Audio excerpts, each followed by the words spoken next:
Charles, you stay. We'll go.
Stay.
So hey everyone, welcome back to Rebecca's Colouring Arts and Crafts. So I just thought I would try live streaming a little bit again. I do have a bit of an upset stomach and I'm going to have to switch this around and switch the directions and stuff like that when... Sorry, I'm just eating some ice and I've got this last little bit done just because of the setup and format and how I've got the webcam, that kind of thing, because before I actually had the webcam sitting halfway between or in front of me, which doesn't work so well with the how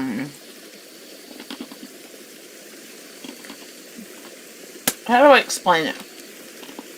It doesn't work so well with the canvas that's now hanging, but also with me trying to access and do things and getting my head in the way and all the rest. So I'm trying to have the camera at a different side and different angle, but it's going to mean just adjusting and alternating as I go. So yeah, I just thought I would say that. And yeah, otherwise we're just continuing to work here on spirits, and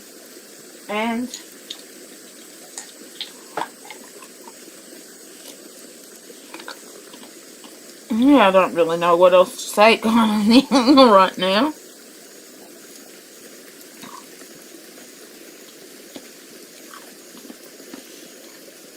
But yeah, so I'm trying to have it a different format, but it means that it may be upside down or it may be the wrong way, which yesterday it was the wrong way, and so on and so forth. But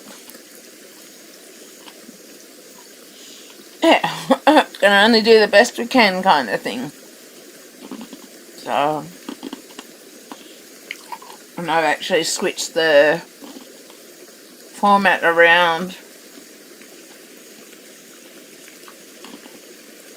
tonight again, just because of the way when I logged in it was at a completely different setup to how I had it last night. So I'm just basically working with it how the camera decides it wants to play and play pretty with the camera so that the camera will function and work for me in that, because I noticed it wasn't flickering on that as much with yesterday's live stream and stuff like that. So, and I'm wondering if that's because I sort of played with the camera and where it wanted to be and so on and so forth.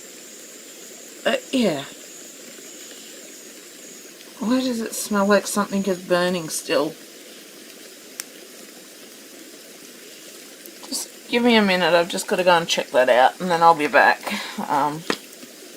Yeah, I'll be back 1 minute. Free. Come on, Papa.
Sorry, turns out it was just the oil that I cooked with earlier, but I just wanted to check there was nothing going on.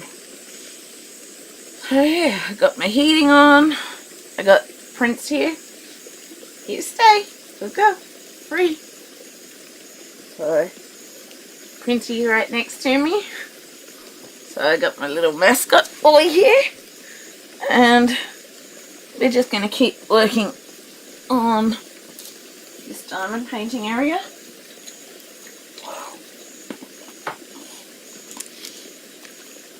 And see how much we do. If it's a short session, it's a short session. Sorry, that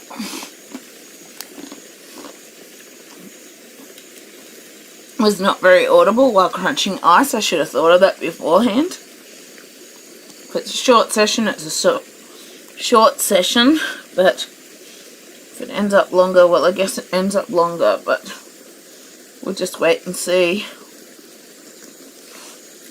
I'll see how I go, but right now I'm thinking, for starters, maybe 2 or 3 sessions a week. We'll just see. I'm considering more the weekends but in the future, but we'll just see.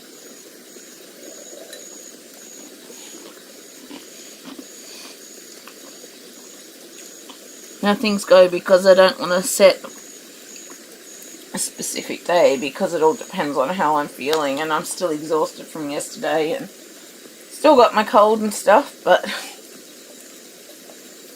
I decided to try. And if it looks like I'm upside down or something, that's because I've flipped the camera so that you can see it from the right angle.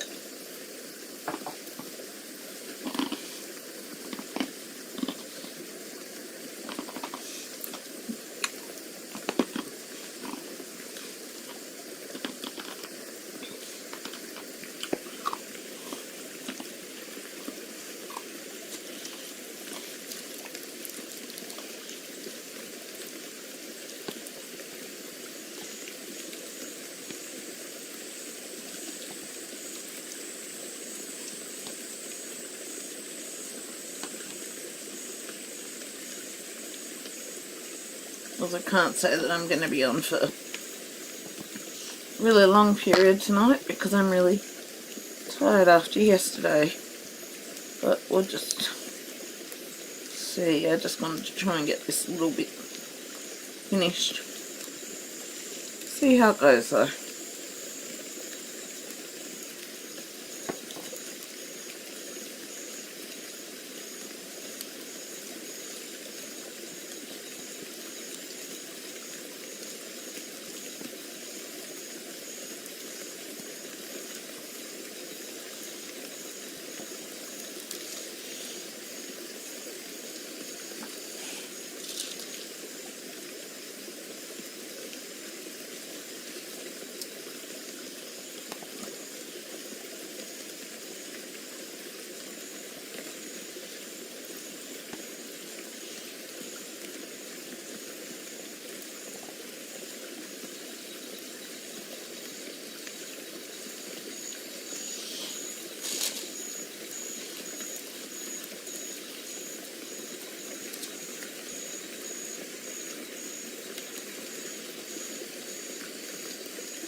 Hi Emma. How's Lily? She's good. She's asleep here in my bedroom in the heating. She is. So Lily's fine and Holly's also asleep in here in my bedroom. So they both are asleep. They are?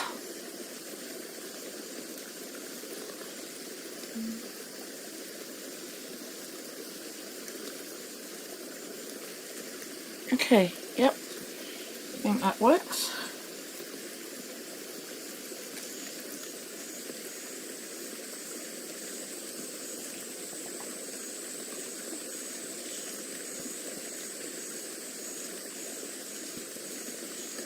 I'm just trying to adjust it a little bit so I can see the symbols a bit better, because sometimes with the way the lighting is, it reflects off the glue/glitter, and whilst the Diamond Art Club symbols are really clear, it's kind of tricky to see them at times just due to the light glare. So, how's the training going? It's going well. We're getting close to Holly being fully qualified. Basically, all we've got to do with Holly's training is just work on basically her calming down around other dogs and her potting on command, which is a lot better at the hometown, but not as good when we're away in Melbourne or somewhere that she's not, excuse me, usually in. So basically those two things, and then we can do the public access test to have her fully qualified, pretty much. So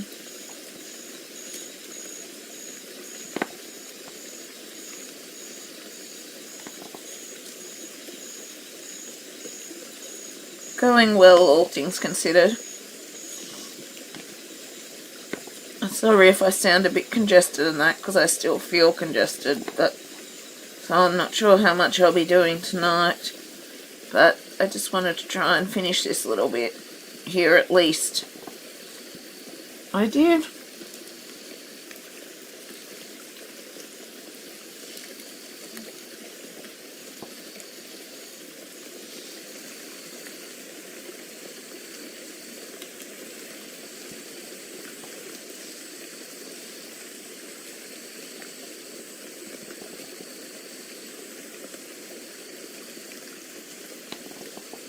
I'm also worn out too because I took Holly out earlier for some exercise and training and so on and so forth, so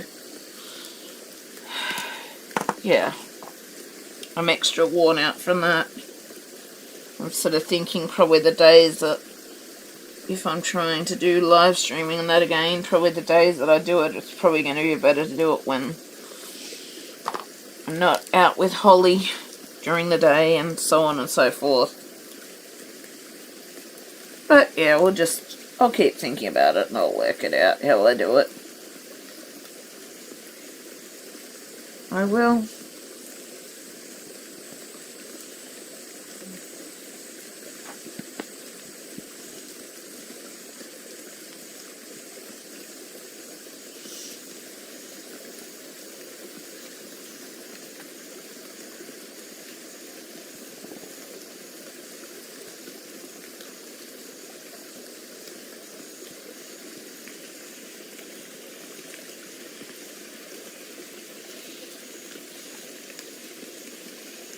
Just because I'm tired, I'm trying not to make mistakes like tipping the drills off and putting them on the wrong spots and all the rest.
Did you get help with the yucky bits of owning two dogs?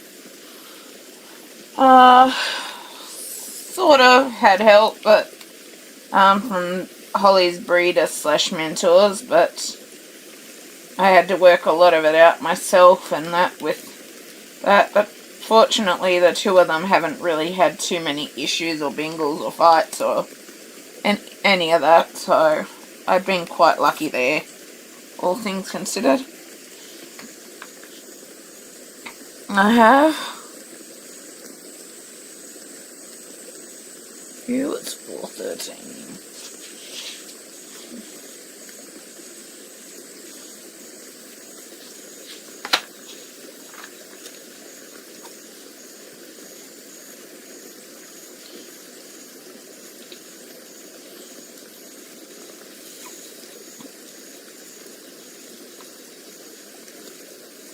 I mean cleaning up the poo. I keep asking the gardener to clean it up from the backyard, but he just keeps mowing over it. He does. And my mum doesn't want me getting rid of it because it's good manure and good for the natural balance, and she doesn't like me pulling out poisonous mushrooms in case the dogs get it as well, and so on and so forth. But it's like, basically,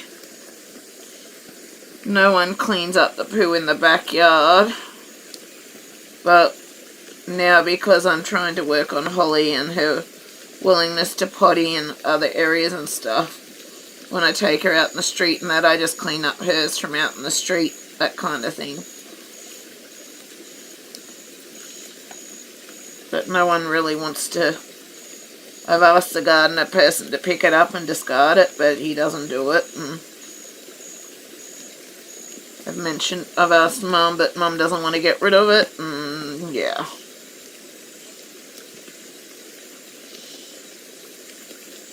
And it just causes poisonous mushrooms and that to grow up around here, which I don't want because of the risk to the dogs.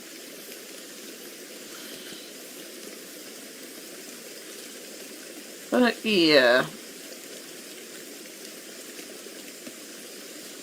So I try to work the best I can with it.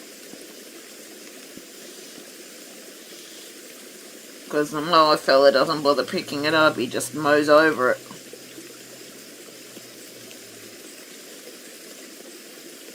Well, the garden fella doesn't.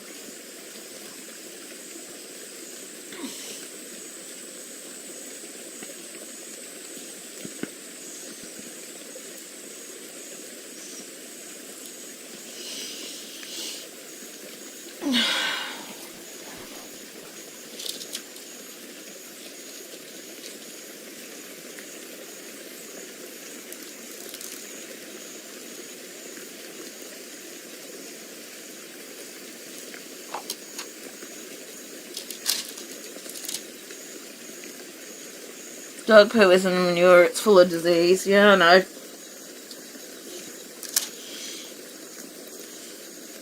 My mum's got these weird ideas and the gardener's just too lazy to be bothered picking it up like I asked him to and discarding it.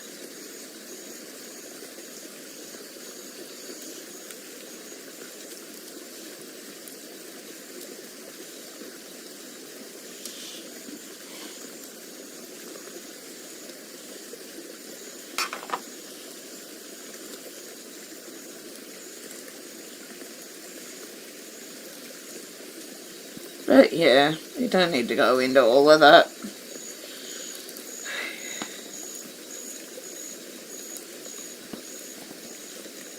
Don't need to. So I don't want to get stuck on all the negatives and all of that again. So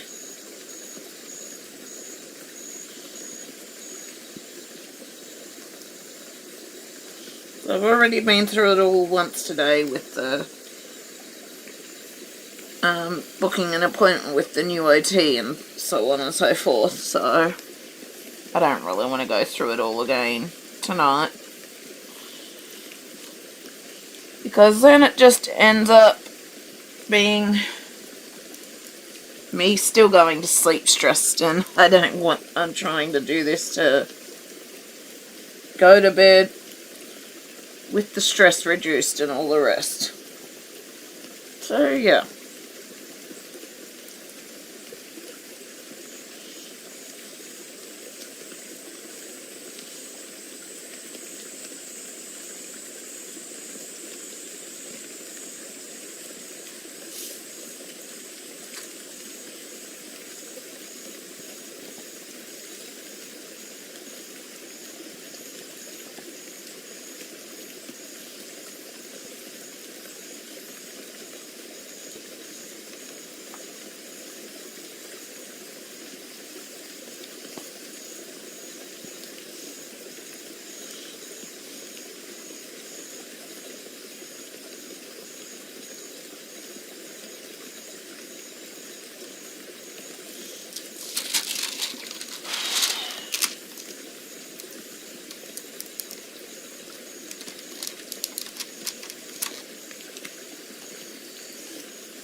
Have you been doing anything enjoyable lately?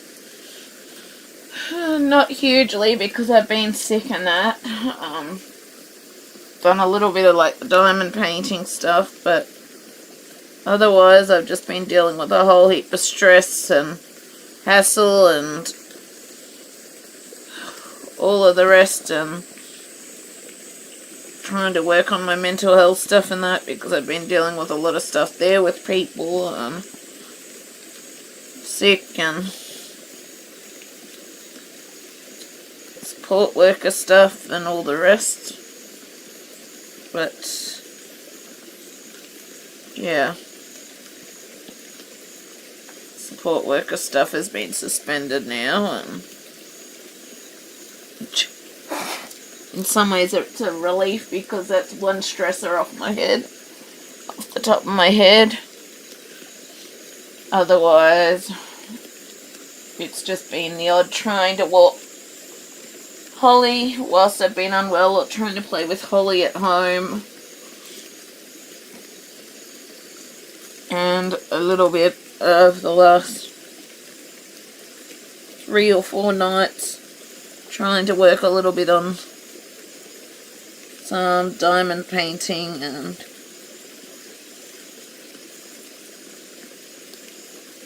so on and so forth. But I'm still feeling quite sick, throat's quite sore still.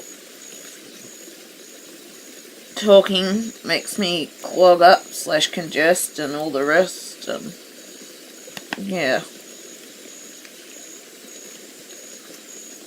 I just wanted to try and finish this little bit, because I want to really try and get this done to gift my trainer as a thank you gift for all she's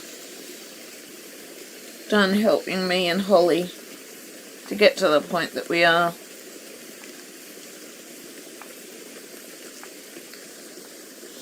Which is why, even though I'm tired and that, I'm trying to do a bit of it.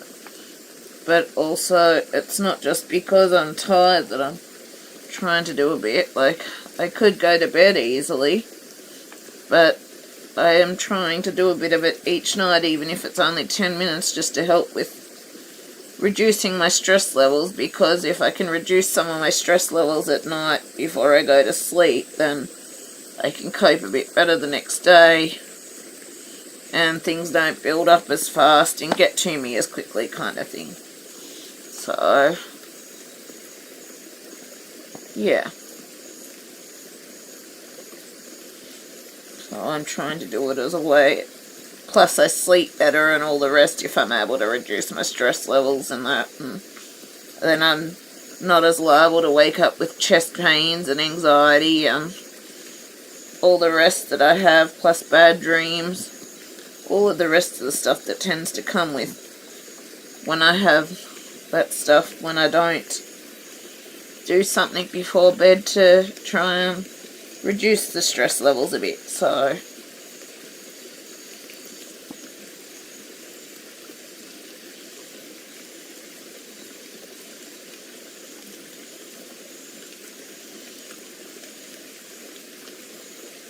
yeah.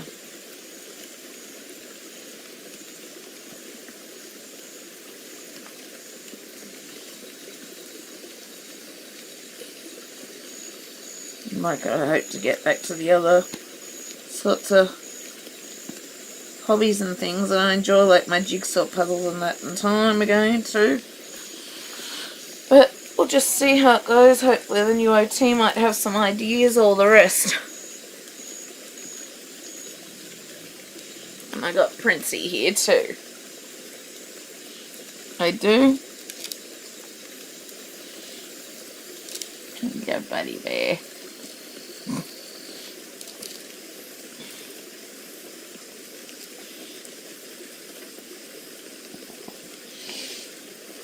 Yeah, he's sitting here next to me anyway, Princess. Hey, Holly, good girl.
Have you tried going on very short walks every day?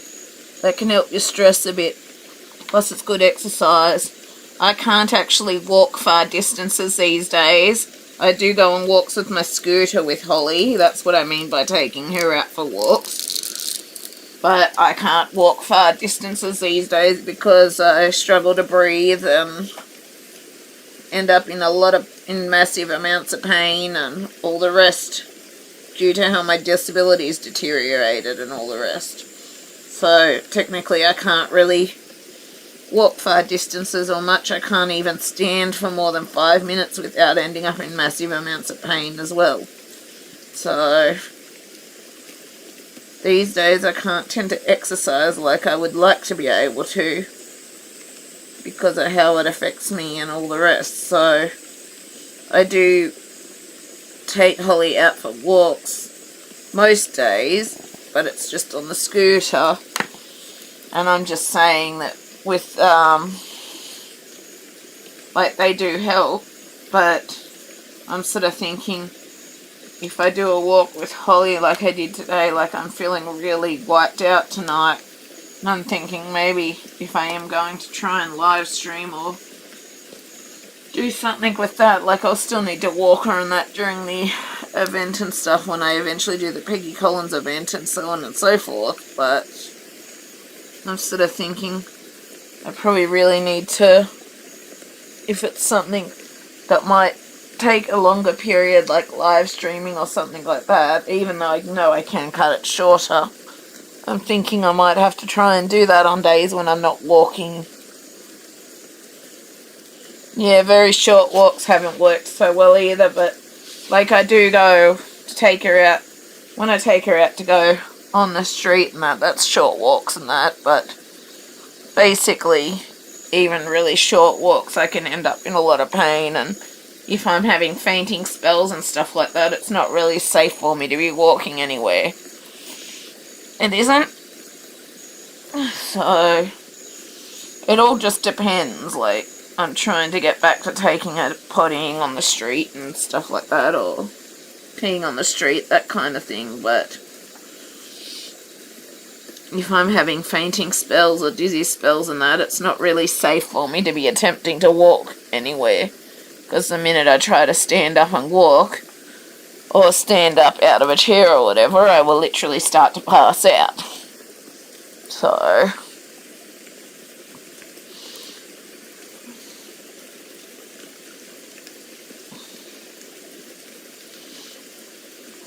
I do try to do some short walks, but it doesn't end up being much, and basically like just going on the scooter does help with the mental health and stuff too, but exercise / walking isn't really viable for me because it just leaves me in too much pain. I can only do it if I do a couple of minutes of walking around and that, I'm literally in that much pain that I'm struggling, and I'm like, all I have to do is walk out to the toilets and I'm struggling to breathe these days. And that's from my bed. And so I'm trying to work on things with my physio as I can, but it's just a wait and see thing as to if things improve with my capacity there or not, because basically the physios have told me I've deteriorated so fast that basically there isn't really a lot of treatment left that can be done. It's more about just managing it all, because I've deteriorated so fast. There's just not a lot anyone can really do for me anymore, and they can't find things on tests and all the rest. So if you do any exercise, I do what I can with trying to do bits of stuff around the house, or going out in the backyard with the dogs and playing with Holly as I can, that kind of thing. But it's very short periods, and I try and do those sorts of things multiple times a day, playing with the dogs and that kind of thing. And that's like kicking a ball or throwing a ball, that kind of thing. where I just stand in one spot, but it's not for long periods, but I try to do it multiple times a day. Like today I took Holly down to the park on the scooter and I threw the frisbee for a good 10 or so minutes, 10 or 15 minutes, and she just ran after the frisbee and brought it back to me, and we did that for a bit, and then when I got home I sort of moved around a little bit to try and do a bit of stuff for dinner and fed the dogs, that kind of thing. So I do little bits of exercise in the house or out in the backyard or playing with Holly, that kind of thing, but I'm trying to work with my physio on trying to gain more function and capacity as I can and working on things. But it's just a work in progress, and I've been so crook lately with everything that's been going on, and my health and disability stuff has had a bad turn and all of the rest, that I just haven't been able to do things like the pool and that sort of thing lately. So it's just waiting till I improve more before I can try and do more of that stuff again. But my physio and I are trying to work on it so that I can sort of manage as best I can.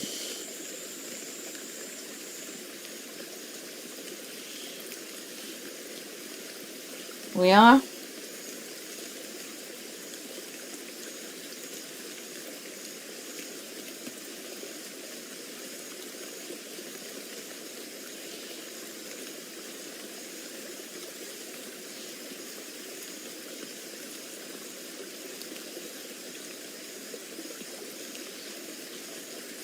Because my physio said, well, I'm doing more than I was before I got Holly, that kind of thing.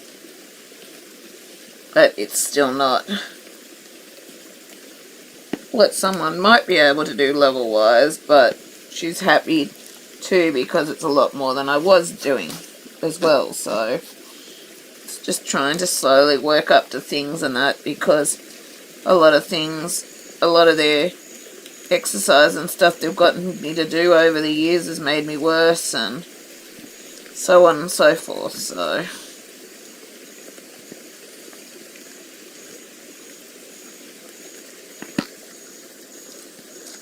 we are just trying to gradually work on things. Is the weather nice over there? Yeah, it's starting to cool down for autumn. Today was 22, but I found I needed my it had a cold breeze, and I found that I needed my heater and that today. But someone who doesn't have temperature regulation issues and that, I'm sure it would have been nice. For me it was nice, but it was really too cold for me at 22, and it's like, the older I've gotten, the sooner temperature changes and stuff affect me.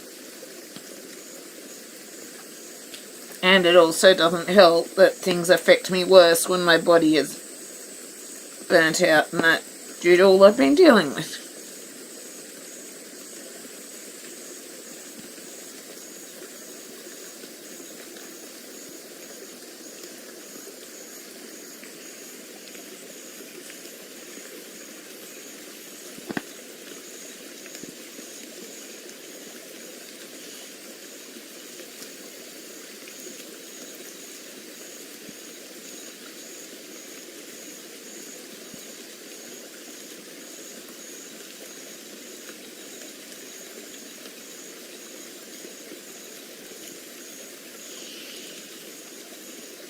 But I'm just trying to do the best I can to manage and do what I can, and so on and so forth.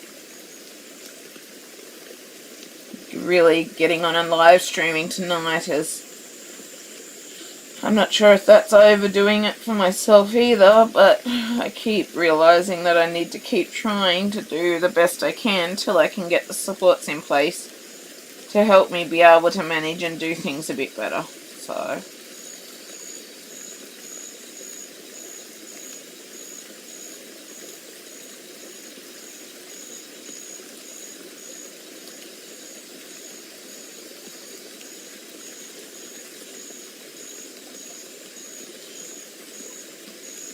I'm just trying to do the best I can with what I've got. Anything positive happened recently? Well, I'm trying to think. Positives would be just going out with Holly and that, but it's not that nothing positive has happened. Like, I've gone out with Holly and I went on a trip to Melbourne solo myself for the dog training. But then the second time I tried to do that, the public transport company didn't want to put my scooter in the bus using the disability lift. And so they broke my scooter, and now I may need a whole new scooter as a result. I need to actually contact the company about that.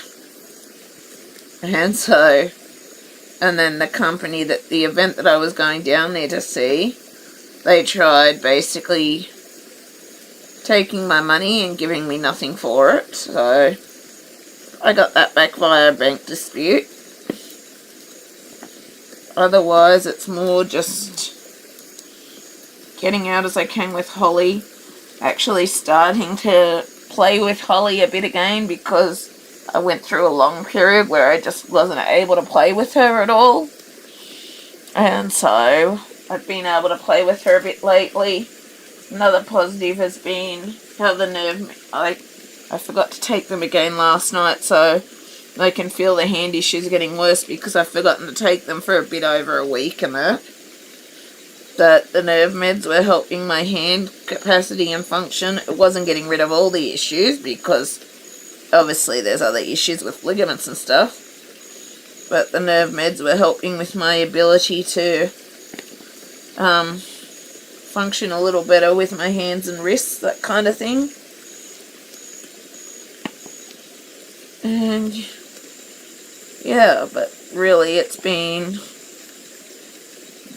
the reason why I haven't been on YouTube, because it's just been such a shitty few months that I just didn't want to hop on here and go into all the negatives kind of thing, which all your questions now kind of went into, because I didn't want to do that, and I didn't want this channel based around all the negatives or all the bad or that kind of thing. And so I decided that I wasn't really going to do it till I was able to get myself into a better place where all that stuff wouldn't be the main topic of conversation kind of thing.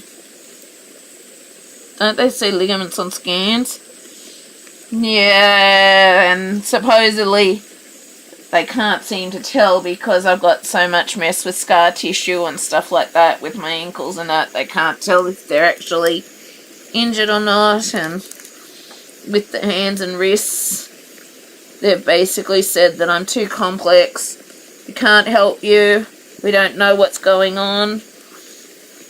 Nothing we can do for you anymore. You've deteriorated so fast. We don't know what to do for you. Basically, all you can do is try to manage it. Dealing with all the pain that comes with the deterioration as well. That kind of thing. And basically, I've just been... Same for my blood pressure stuff. Because I couldn't take the meds. They basically said, sorry, we can't help you, and sent me off somewhere. Basically been turned away everywhere because I'm just too complex. And all the scans supposedly come back normal, even though I've got all these issues occurring. So on and so forth. And then,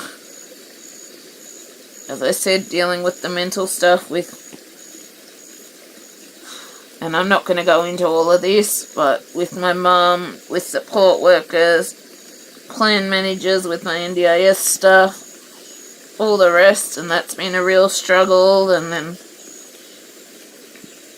I've been having a lot of health issues and stuff to do with my disability, with the blood pressure and the fainting spells and all the rest. And it's just...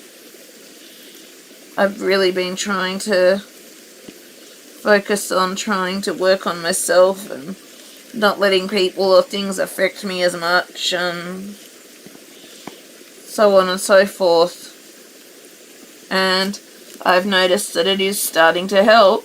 It's still not perfect and still got a lot of work to go, but trying to do those things has been helping to an extent, and I'm starting to get into a better headspace. And I surprised the support worker because she was wanting to change things around, and I basically, I'm just spilling drills everywhere again. People aren't wanting to listen to me and my needs and that, like I'm taking on board what they're saying. But then they're coming back and putting all the blame on me for decisions or recommendations on the way they've told things, because they're doing a whole rework of all the government NDIS stuff and all the rest with that stuff. And so they're running scared and putting the blame on me, and then they think that I'm so good and I'm able to function and deal with stuff and do things, and it's just me being unwell at this point, talking and all of that stuff. And it's like, basically they keep trying to force and pressure me to do what they want me to do that isn't best for me, and they're refusing to listen to me or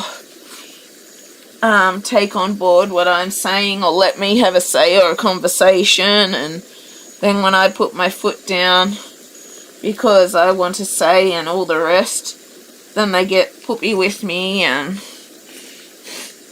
so on and so forth. And so it's just been a whole never-ending battle the past few months, and it's taken one load of stress off, because this support worker was surprised by what I said, because I've been feeling pressured and stressed by her as well, because she basically won't support me unless I am helping her with stuff, which has also been making me worse, because she won't support unless I am doing stuff with her. And as a result, I've ended up basically at crash and burn and unwell and that, and she keeps thinking that I'm so capable and able to do all this stuff and that, because I have to help her with things, because she can't do it and she won't support me when I'm too sick to do anything. That is not what she thinks support is about, and blah blah blah blah blah, and keeps trying to force and pressure me on what I should be doing when she comes around chores wise, and then basically leaves me to do the majority of the chore and all of that stuff, and trying to force me to go out and do something or restart something when I'm just not well enough for it and all of that. And so basically I just decided, well,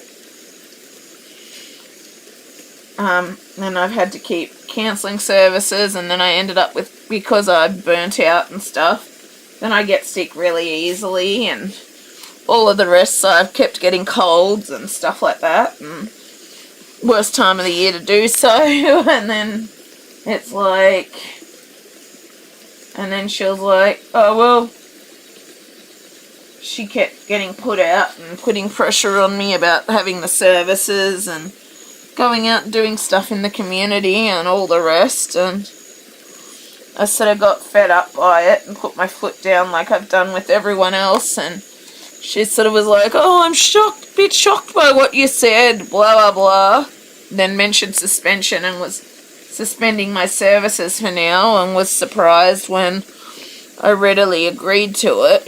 And I've been thinking about replacing her anyway, just due to all the stress and the pressure and that they were putting on me. And so that's taken a huge weight off my shoulders, not having her doing that anymore. And I'm going to try and find someone that'll support me when I can't do stuff as well as when I can. That's the job of an OT, they're not carers. Yeah, well, I've been struggling. I've been waiting 2 years to try and get a new OT because my old OT got sick and then didn't tell me about it for ages upon ages upon ages, and by then services were filled up or didn't have capacity or were wait lists or this or that. And so then I've been waiting 2 years to try and get an occupational therapist to get the services I need and recommendations and all the rest. Support worker is different. Support worker is what helps you with showers and little things around the house and that, separate to cleaning, which is where they do that. But I also haven't been able to get anyone into the house because of the fact that the house is a safety risk due to all the stuff around and all the rest. So I haven't been able to get someone in to actually support me due to all of that either. And it's basically been one thing after another.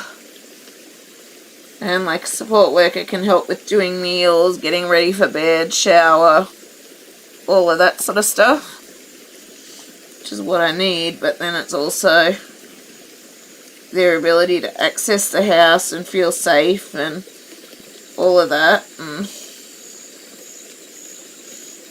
And so it's been really hard, and I've only just gotten contact from an OT and made an appointment for 2 weeks from now today with someone here.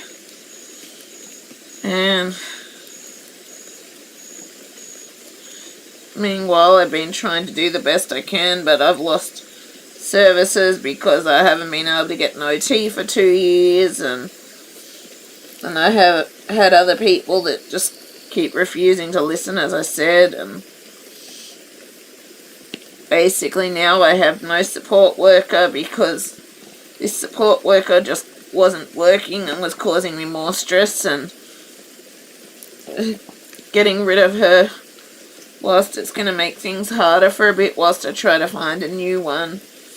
At the same time, that's reduced a lot of the stress and burden I was under, because I was getting to the point where I was dreading each week that she was coming, because I was just feeling so crook from being made to do things that I wasn't physically capable of. And that's another issue I've been having with all the people who support me. They seem to think that I'm so capable of doing things and that, when technically I'm not capable, but I have no choice but to try and do things because I can't get the supports that I need, and blah blah blah blah blah. It's just been one huge battle for the past however many months trying to get people to see that.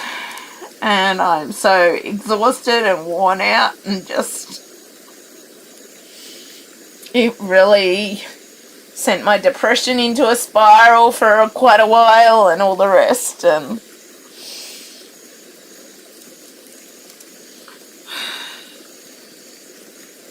but support worker basically is like a carer that supports you at home and in the community. Yeah, it is. But I was having a lot of issues with her because her beliefs were that I won't support you if you're too crook to do anything. And she kept forcing me to do stuff even when I was too unwell to do stuff. And that was the issue I had with that support worker. But otherwise, they can help with things like cooking or showers or all of that stuff, which was good and is what I need. But I also need someone there to support me when I physically can't do stuff, or to listen to me about my needs and all the rest with what I can't do, and not always be trying to force me to do what I physically am not really capable of doing, that I have no choice but to do, and then going, oh no, you're all capable, blah blah blah blah, all of that stuff, because I don't have anyone to support me to do those things that I technically can't do, so I have to try and do it myself. And then everyone thinks I'm so capable and that I can keep doing it. Oh, it's just me being unwell right now. Oh, you're not that bad. When in general I'm deteriorating, and trying to do what I technically can't do just leaves me really crook and unwell and burnt out and basically bedridden for a month. And worse blood pressure issues and all the rest, and it's just being one huge battle. And that's why I wasn't on the YouTube stuff, because I didn't want to go into all this negative stuff and all the struggles that I've had and all the rest, because I wanted to try and keep that out of here as much as possible, so that I could keep it happy and joyful and fun and all the rest.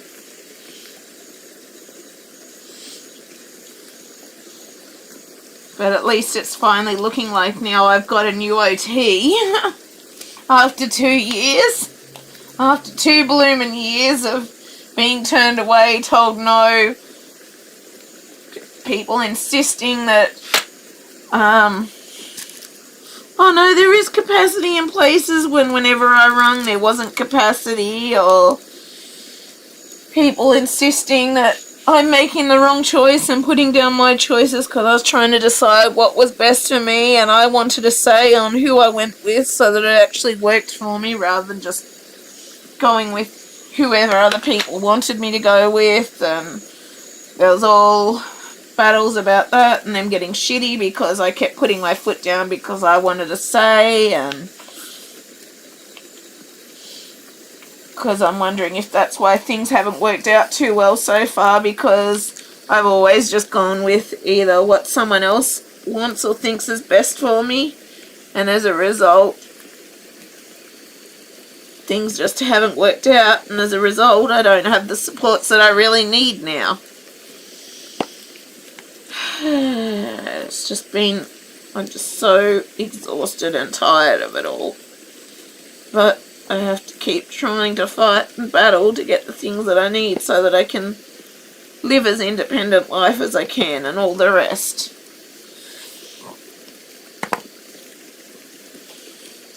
But all of those things are why I haven't been on here, because whilst it's been a positive with me starting to have a bit more independence and work on my life and my goals and my dreams, like booking in for a trip at Christmas and that kind of thing, to go on a trip at Christmas with Holly, with the assistance dog stuff, and getting close to her being fully qualified and all the rest.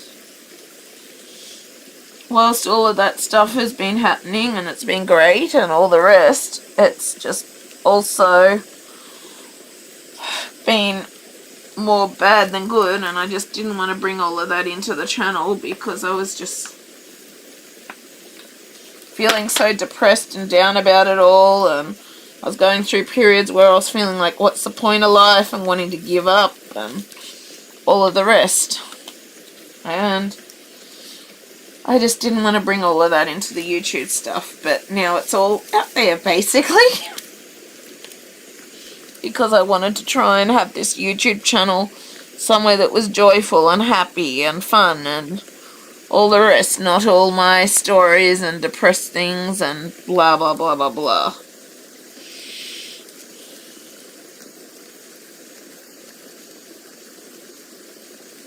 I wish more positives had happened in the last month or so, in the past few months that I've been away, but that's the reason I've been away for so long, because not a lot of good has been happening, and I've basically been really struggling, and as a result, basically I was just, I don't know, I guess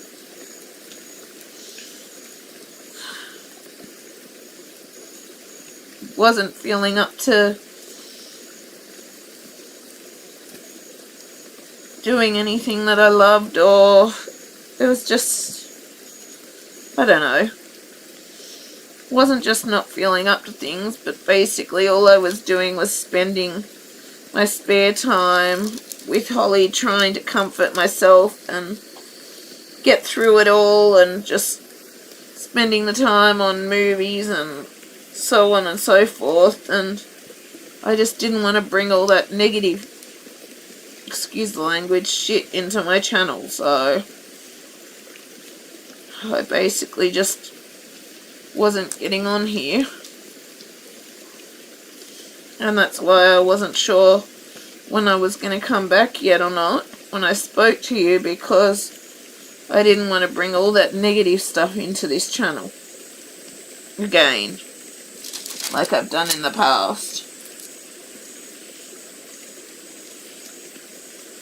Did you have a good Easter? Yeah, Easter was great. I basically just spent it at home with the dogs.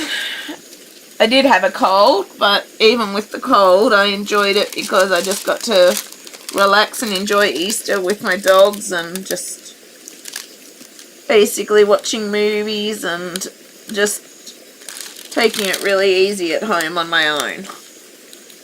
And I really enjoyed that.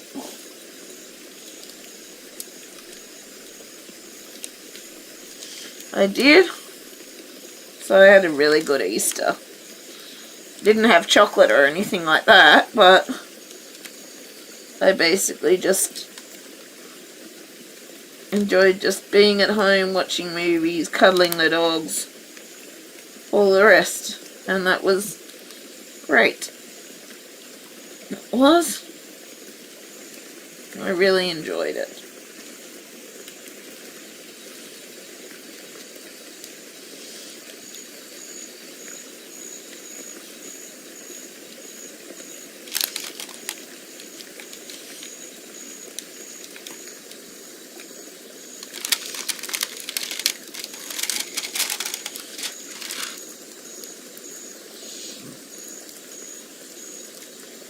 That's something good then. Yeah, it is.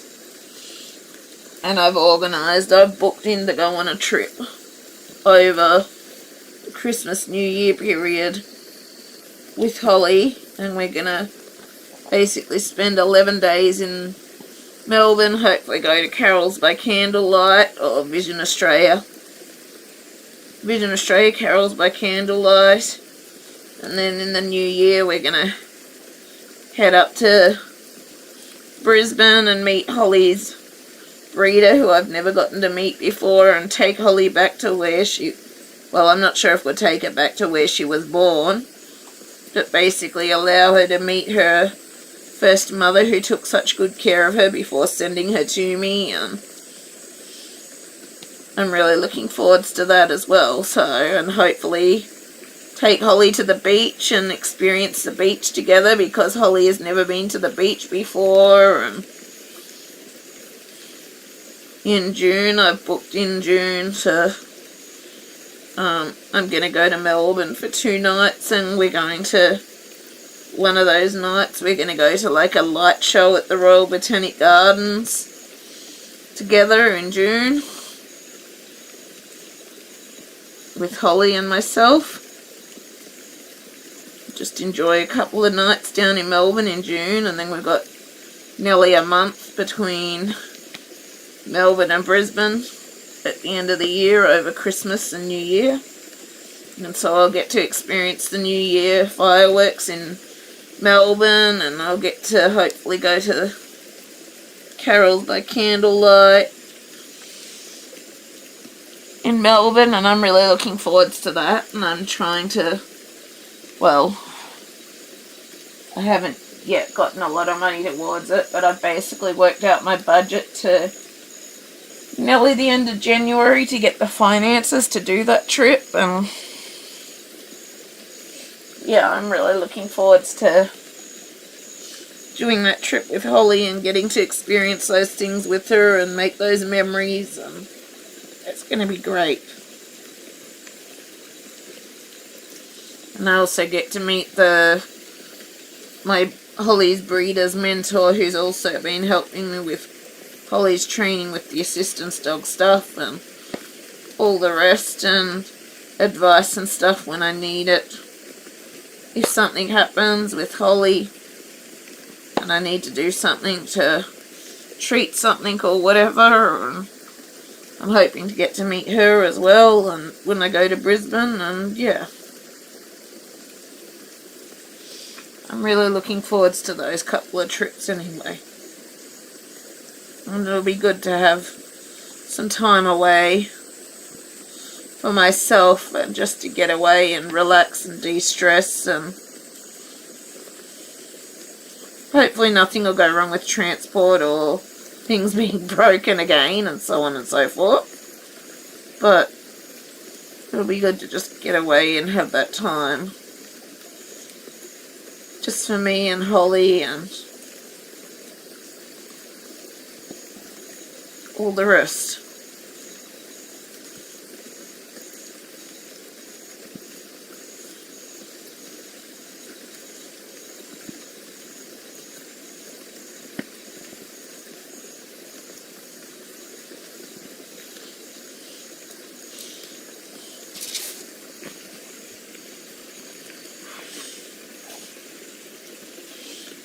But yeah, so I'm really looking forward to those trips at the end of the year that I'm planning. And I'm just trying to save whatever money I can towards it.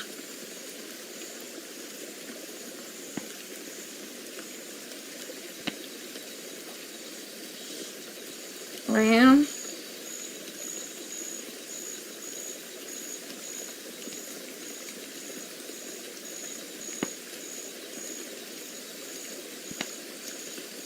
and I'm not sure. I'm trying to work on if I can get a support worker or not to help me whilst I do those trips or not. So I'm just working on that as well and seeing how that goes, but I'm trying to save money so that I can get if I get the chance to get souvenirs or so on and so forth. But yeah.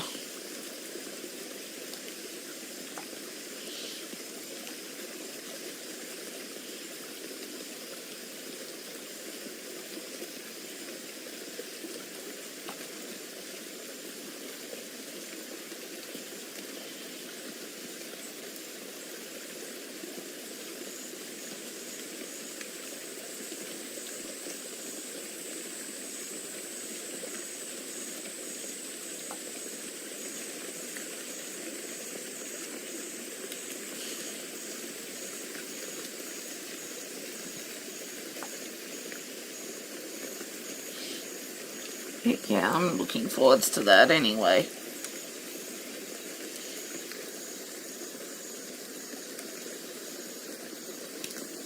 Yeah.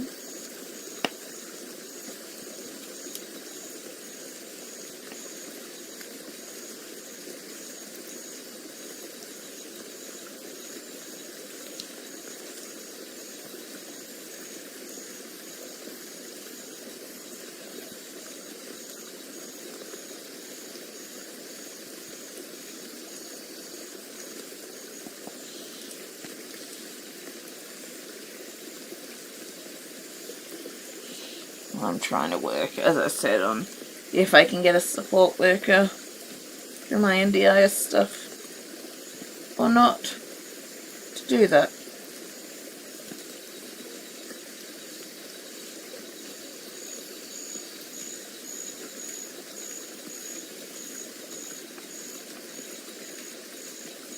So that's something that I've got plans for right now. Anyway, for Christmas and New Year.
I'll be back in a minute. I'm just going to go and grab some ice cubes for my throat.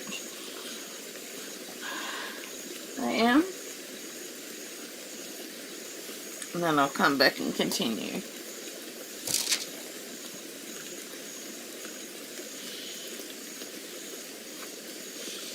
I will.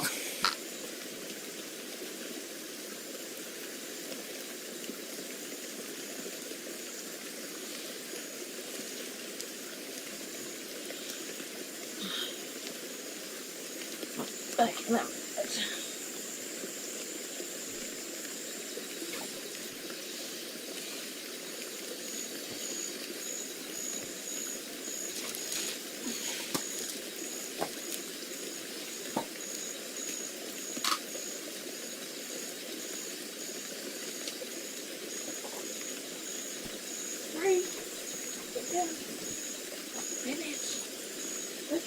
Hey, baby. Careful, Lils.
Holly, come on.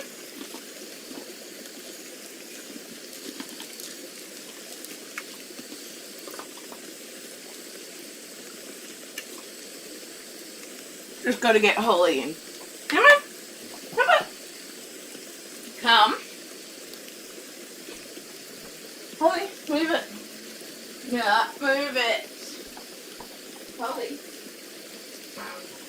Oh, you're going to eat the eyes.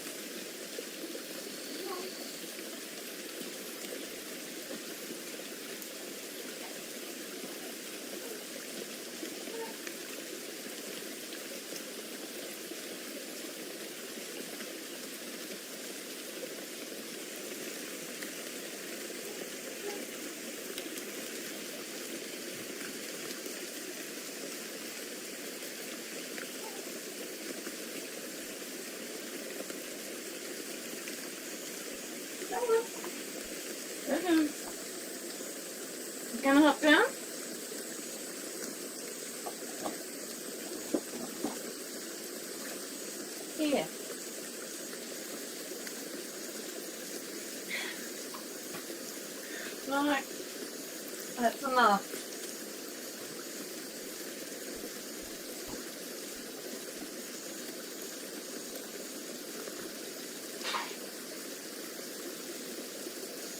Well, Holly, up. Up. Come on, down. Good girl.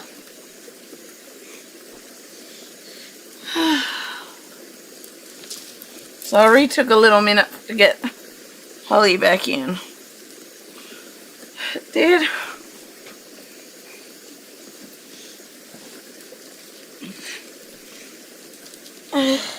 Hey.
You still have your wheelchair. Yes, but it needs replacing because half of one of the arms is broken, the brakes aren't working properly, blah blah blah, but hopefully now I've got a new OT that'll be able to be sorted out. And I can get a new wheelchair. Is the goal.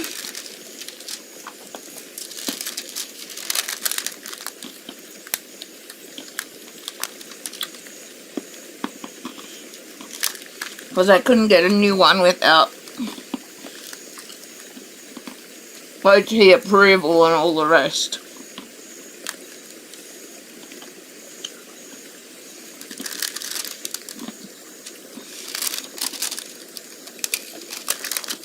So now I'm going to have a new OT. I should be able to get the replacement gear or the gear that I need, hopefully.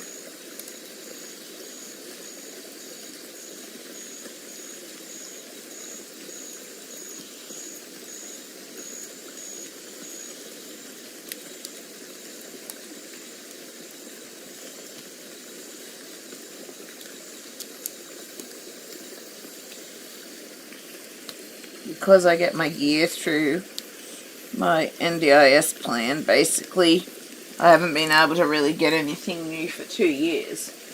So, to replace the gear that's breaking and all the rest, so it'll be good now to be able to get some replacements for that gear.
I guess that's a positive, the fact that I've finally got an occupational therapist after all this time at last.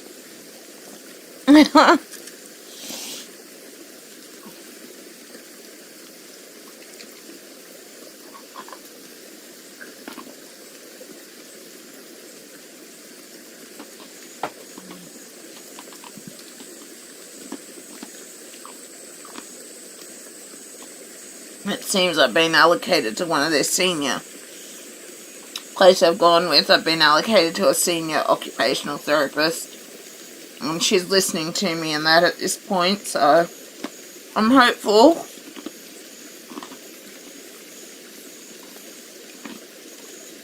It'll go well, and being a senior OT, I'm hopeful that means she might have a bit more idea of complex needs and all the rest.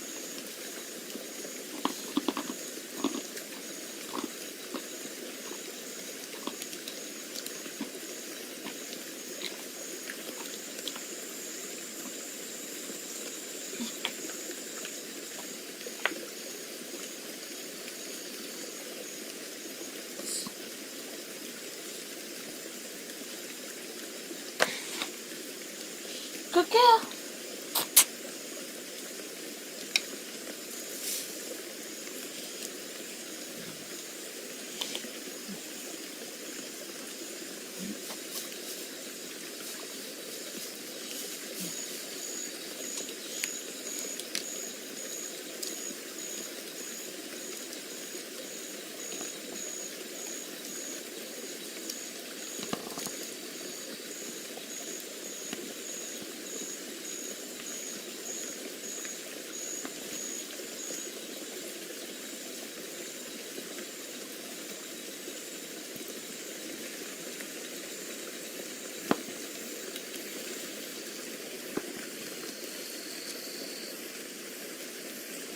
You still have your consultant.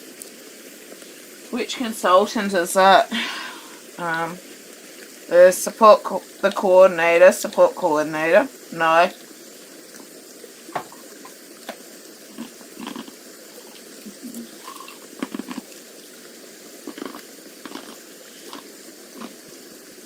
The consultant person I had wasn't particularly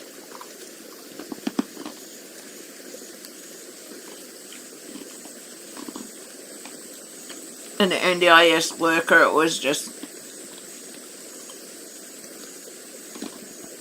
someone who worked in the disability sector, and I've been one of the ones now with the changes that are happening. It's been denying what they told me to do and putting the blame on me and not listening to me and all the rest.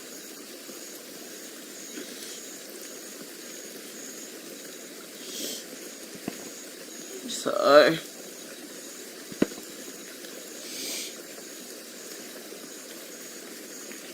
I just heard something fall down in the kitchen. At the hospital, your doctors. Not really, the doctors don't know how to help me really. I go to my GP at times for things as I need it, but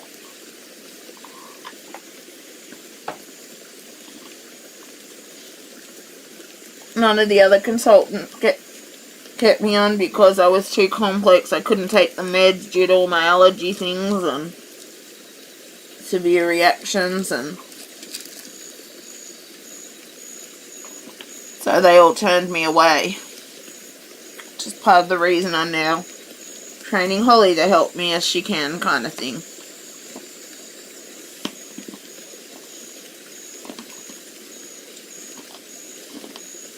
Because I can't take any medications for my blood pressure issues or any of that. And so, yeah.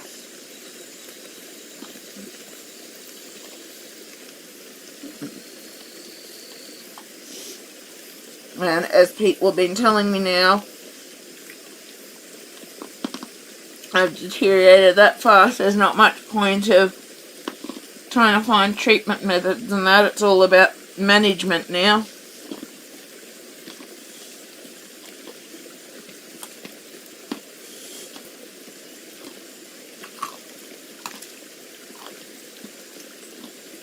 And other than my physio, who is still trying to help me the best she can, everyone else has sent me away. The regular GP is still around, but she doesn't know how to help or anything. Holly, no. Come on, good girl. That's Holly scratching right now.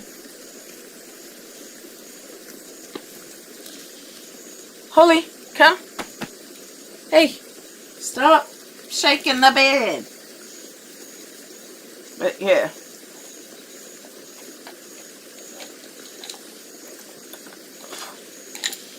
And I'm also at a point financially I can't afford to keep the specialists and that on anyway. Good girl.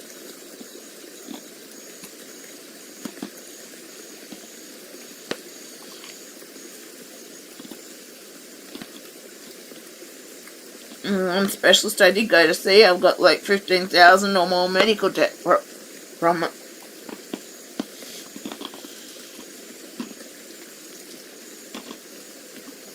And now I can't really get any help at all to try and get answers, and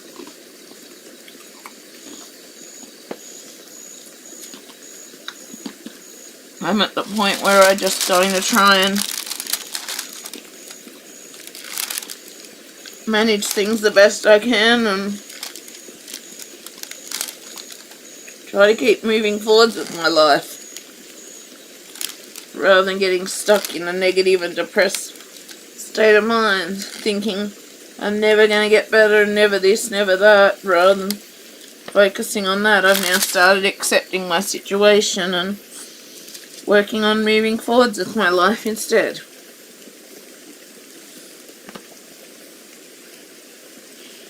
I realise I may never get answers or find someone who can help and blah blah blah.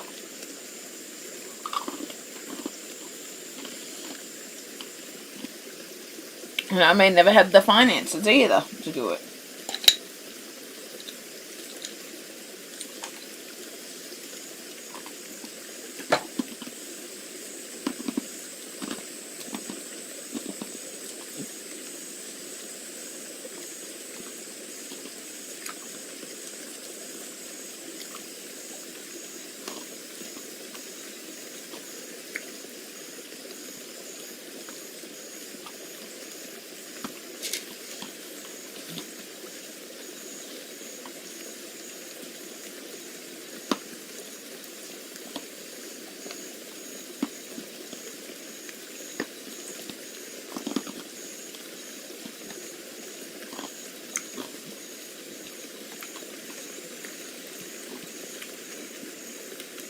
But even for my situation the way it is, the fact that I'm now starting to accept it and with Holly's help move forwards regardless.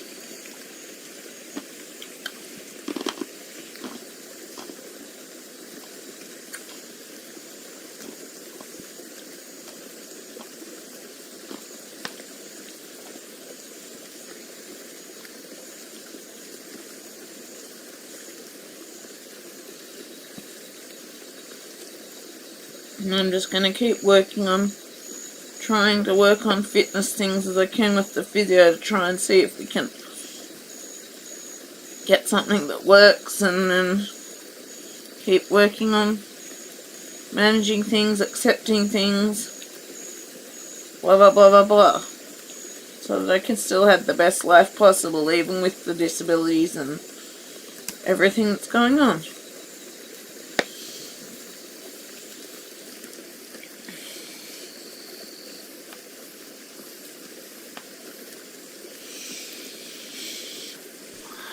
At the end of the day, I can't keep being stuck in that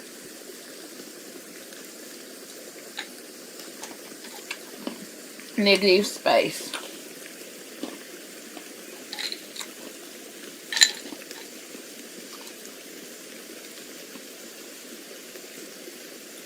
I've never heard anything like this before. Oh, that's what's happened with me.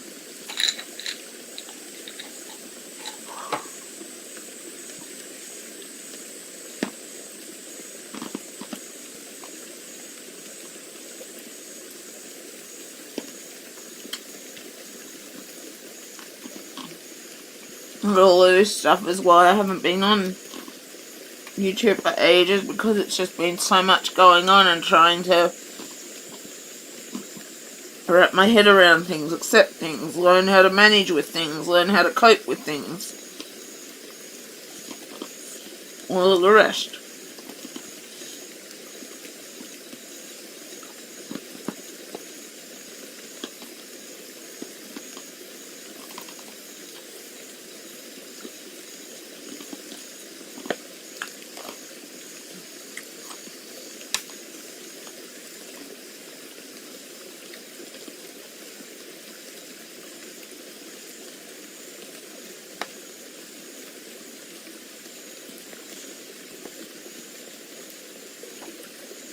Trying to get people to listen to me, my needs and everything that's going on, and support those needs and blah blah blah blah blah.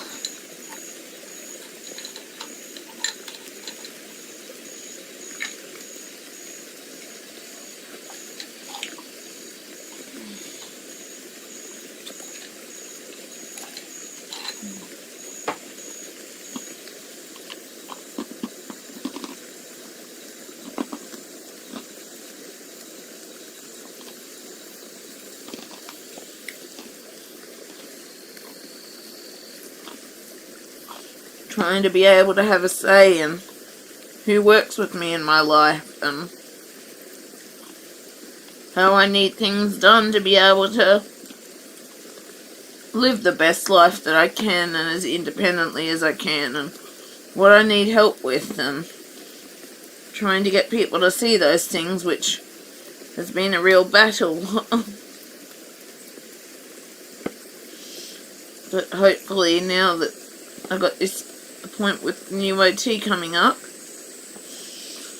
I'm hoping she might make them see things for they are, which they've been denying and all the rest, and refusing to see. And if they still can't see things or improve with things and that, after getting the functional capacity assessment from the OT and that, then I'm going to try and find new providers.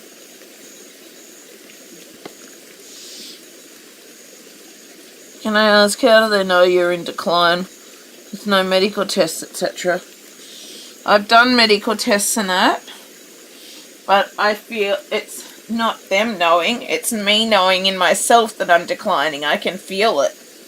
And it scares the bejesus out of me because I'm losing function and capacity to do things. So just really, I'm struggling more. And trying nerve meds now to try and help with a bit with hand and wrist issues.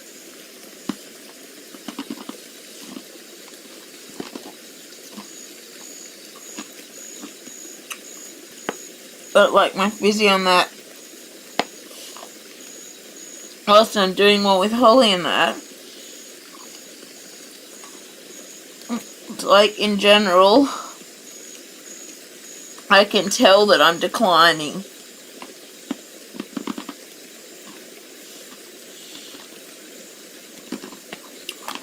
Just with what's going on in my body. Whenever we do tests, they all come back as supposedly normal.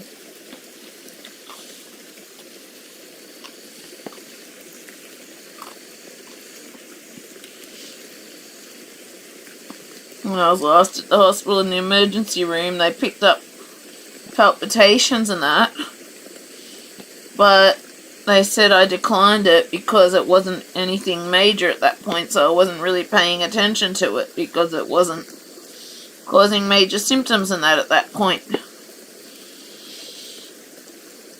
And it's like, in general, I feel in my own body it's myself declining, and it scares the bejesus out of me.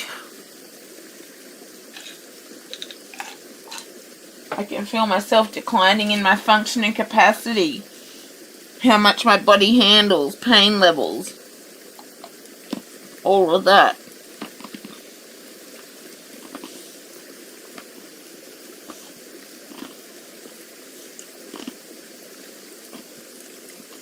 how often I get my blood pressure attacks, or fainting spells, or all the rest.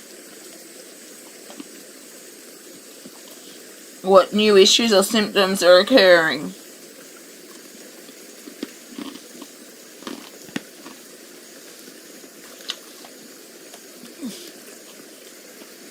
And to me, in general, it is pretty obvious to me that in general I am declining. Unless I've got patches that are worse than other times.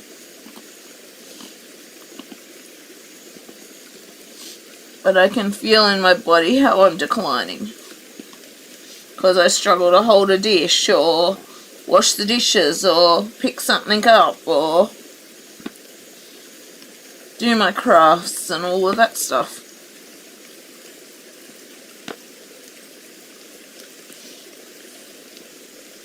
So it's a more in general me noticing the decline.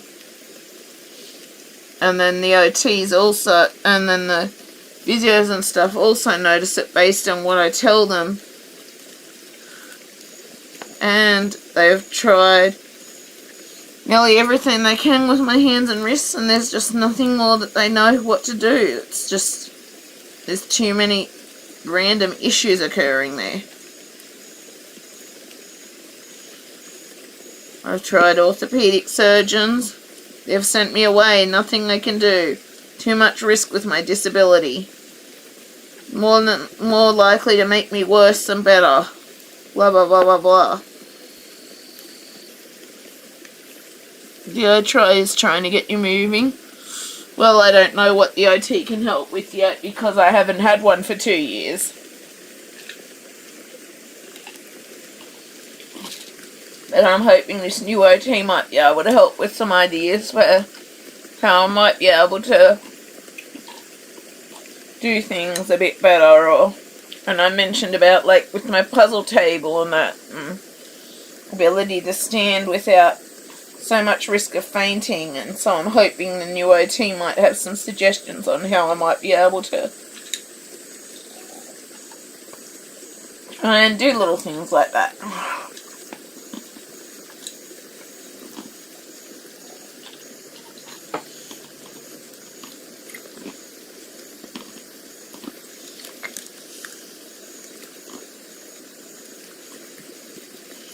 I don't meet her in 2 weeks, so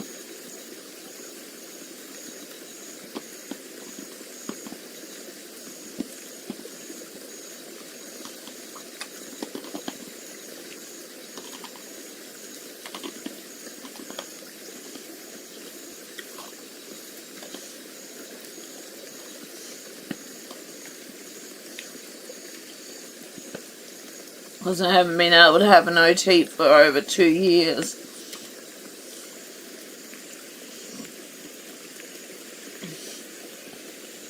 But I'm also hoping that the OT might be able to help with getting a new wheelchair and a non-portable scooter and all those things that I also need that help me to be able to access the street and be able to do my groceries and stuff like that with Holly's help. You see your GP about your blood pressure? I've talked with her about it, but there's nothing they can do.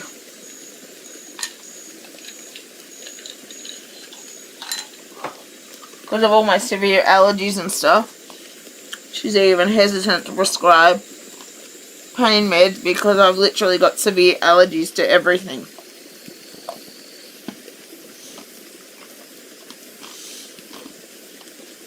I'm on aspirin and that's about it these days.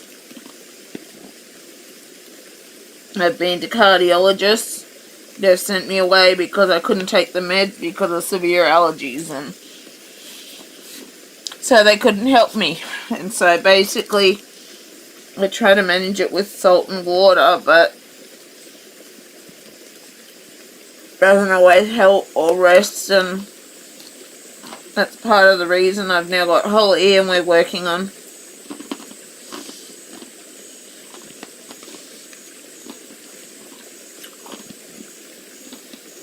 which I actually need to start that. training her to alert me to my blood pressure issues, and training her to do deep pressure therapy and stuff like that, because one of the cardiologists can help and can't take any meds for it and all the rest. So Holly's being trained for that, for my autism, for my anxiety, and for my physical needs. And we're nearly at the point now that she is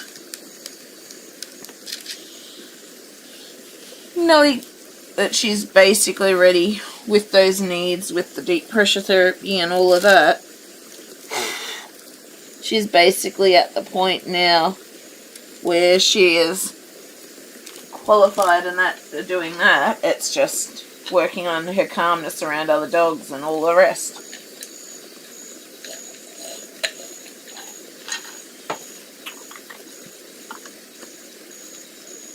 Have they taken your blood pressure?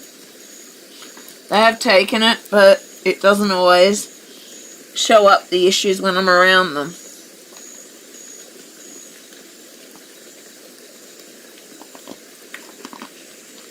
Or if it shows up with a bit of an issue and then 5 minutes later it's relatively normal, it's just sort of dismissed as a bit of anxiety or blah blah blah.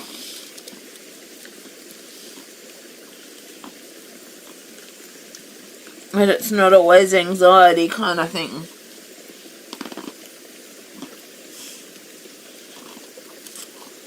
But what is most of the time, it's not much of a change to set me off with the blood pressure stuff, but it's still what they consider in the normal range a lot of the time. But then, like, odd times when I'm at home and that, I'll catch it like 161/115 or stuff like that. But if it's in like constantly the 140s and I'm constantly getting my irregular heartbeat readings and all of that, they just say, oh no, that's fine, it's normal, no issue, blah blah blah blah blah. And so it's just sort of passed off, even if I am getting the palpitations and stuff like that. But then, like, the emergency department said that I denied that I had the issue, but I didn't deny it. It was just that I'm so used to living with it 24/7 now, but I only really pay attention to the palpitations and that if I'm getting a lot of chest pains, or if I'm having a lot of symptoms or fainting spells or breathlessness or all the rest. And so it's like I've learnt to just live with it as it is and pay attention to it if there are symptoms. But then that 161/115, I wasn't having symptoms, and Holly alerted me to that. Well, I was having very minimal symptoms. Yeah, I do have a blood pressure machine at home. Sometimes it's just due to, sometimes the issues are just due to the irregular heartbeat that I've been noticing regularly, that kind of thing. So it's very random, and sometimes it can be high, sometimes it can be lower.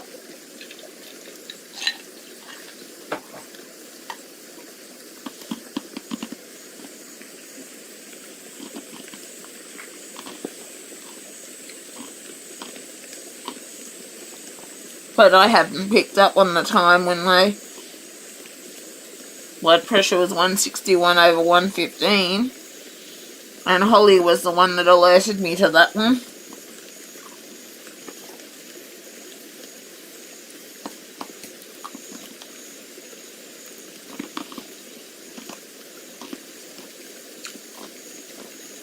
And there's times she'll go and hop on me to do the deep pressure therapy.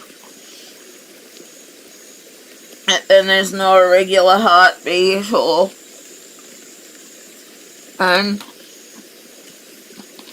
blood pressure seems fine, etc. But she won't let me up or whatever. So, and she keeps alerting. So she's obviously picking up on something, and I don't know if it's anxiety or if she's picking up something else that's going on in my system that I'm not picking up on. I really haven't worked that one out yet.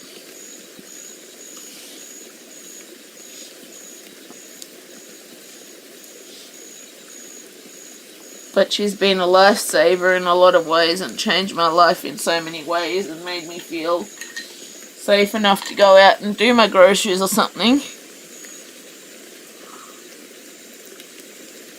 I get a mix of both. I get the fainting spells and horrendous migraines together. And literally I can spend 4 or 5 hours trying to get up out of my wheelchair. And every time I try to stand up, I start to black out. And then I get the shakes and weak and all the rest, and then I have to literally call, if my friend's around and not away, I have to call him to help me even get into bed because I'm just too sick and I cannot get there myself.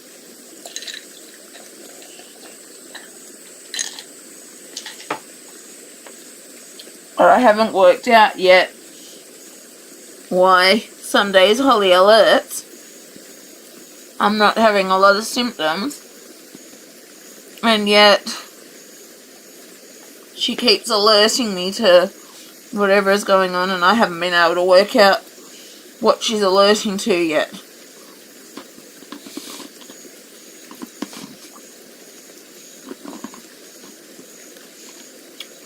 It could just be anxiety, I don't know, but yeah.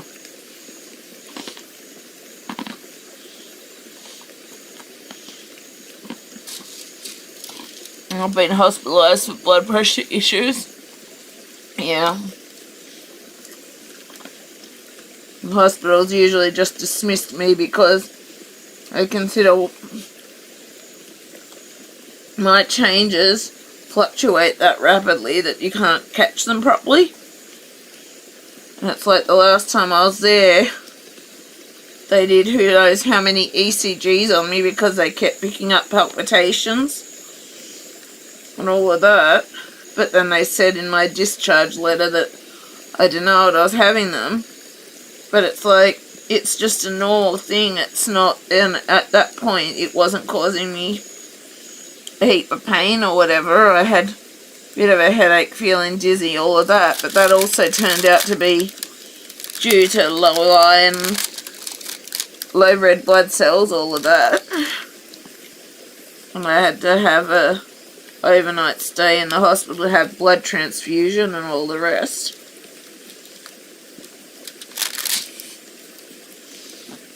But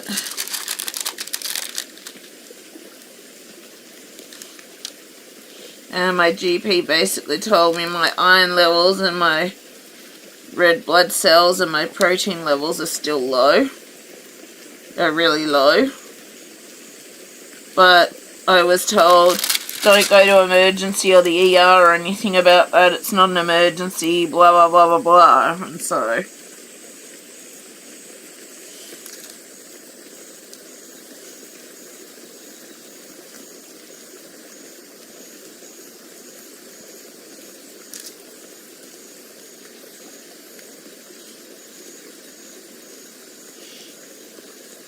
when I was on dialysis, that makes sense. But basically my issues just keep being dismissed by the professionals. Because, oh, it's normal, or this or that, or the other thing.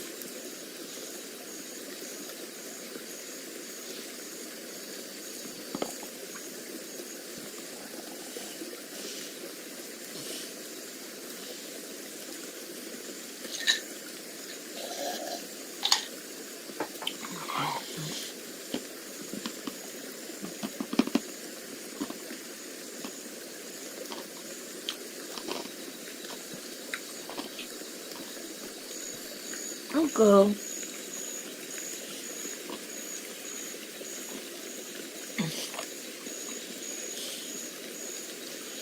Well, they keep saying all my scans come back normal. But then some of my scans that have been done are said are normal, and then someone else has picked up from those scans that something's not normal. So I have no clue.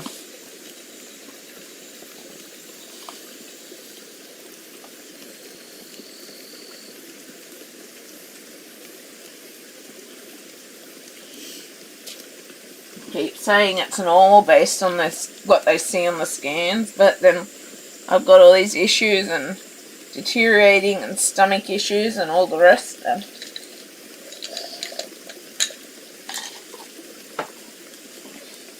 yeah.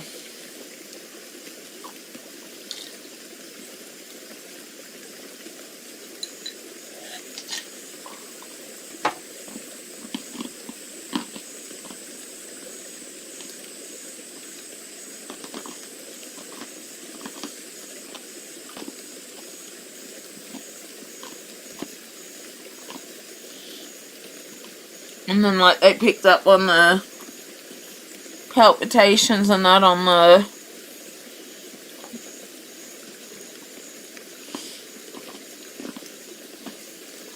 ECG, and by listening to my heart with the stethoscope and that. But then they say, I denied that it was happening because I sort of said to them, oh, well, that's basically something that's occurring every day. I'm not getting major symptoms or anything right now. Blah, blah, blah. And so then they just dismissed it.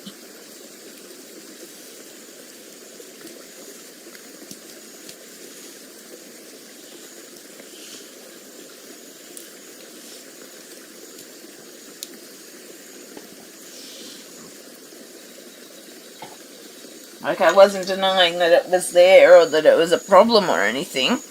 I was just, it's basically I've had to learn how to live with it and tell when it's bad, when it's not bad, and just keep living with it as it is, because I can't get any help for it because I can't take medications, and as a result all the cardiologists and that turn me away.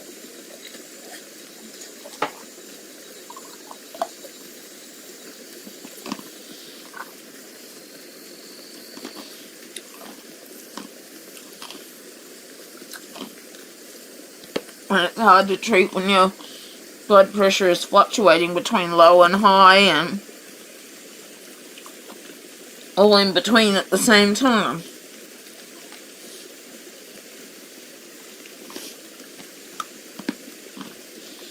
And so that again comes back to me being a complex case.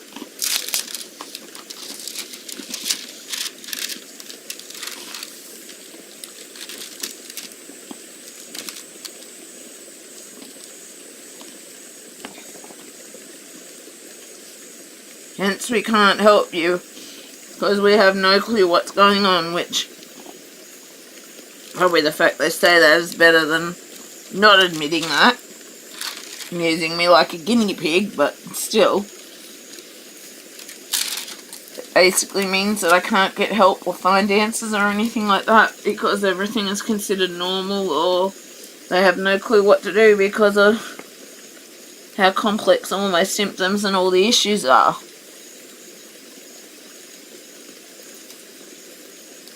And so they just say things are normal. Because they have no clue how to help me.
Even my GP isn't sure how she can help me.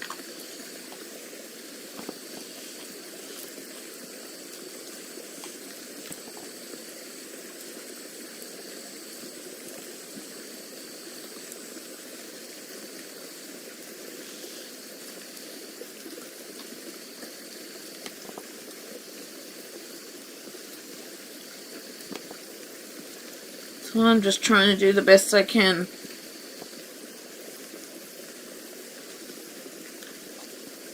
Trying to learn how to accept and work around my disability and my needs so that I can achieve what I want to achieve and all the rest. But I'm still trying to work out how I can do my YouTube stuff and do Holly's training.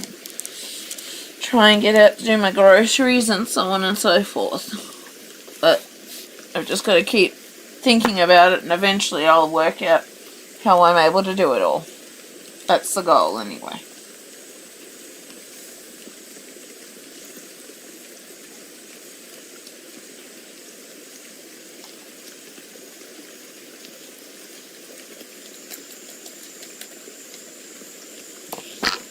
Ah, sending my diamond pen flying. Sorry, Princey, I hit you. Being a fatality or casualty.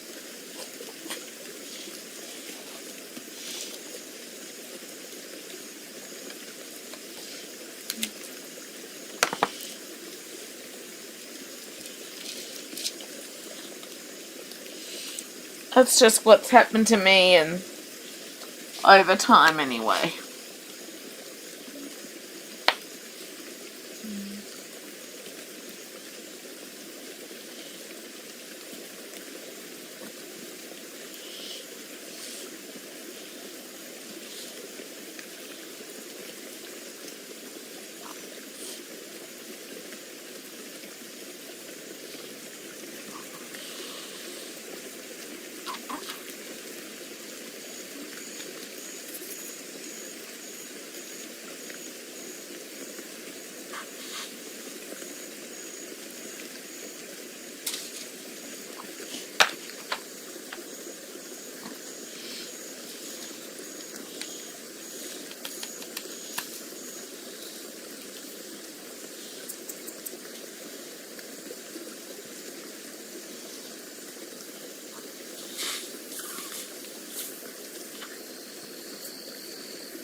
guess I'm starting to get used to just being passed off at this point.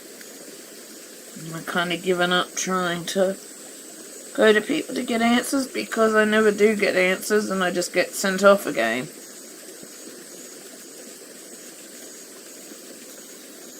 I'd rather try and just live my life the best I can and work around my symptoms and that for now and what's happening, because I'm sick of spending all my money trying to get answers and getting nothing yet again.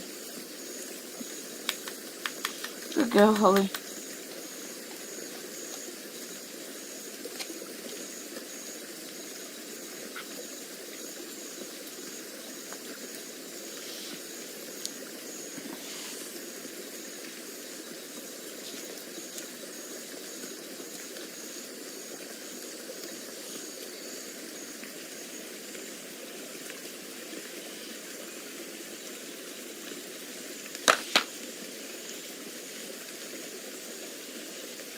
I had a bad night. I was up all night playing with my hamsters because I get restless leg syndrome.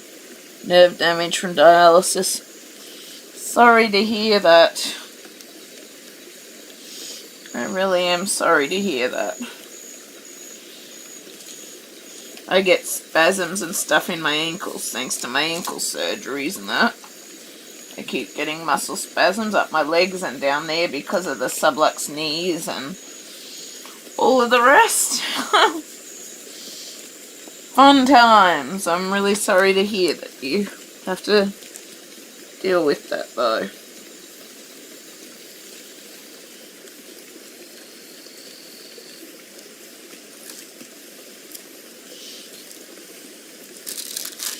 And I've got lymphedema issues and that as well, thanks to in my ankle and in the rest of my body due to whatever's going on.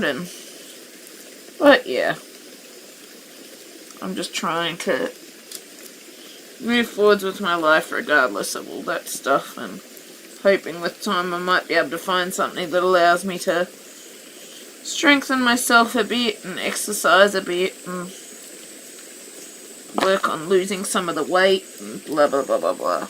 And I just sent drills flying everywhere, bugger. Damn it, where did that go? How did I do that? Annoying. Now I'm gonna have drills stuck on me as I sleep.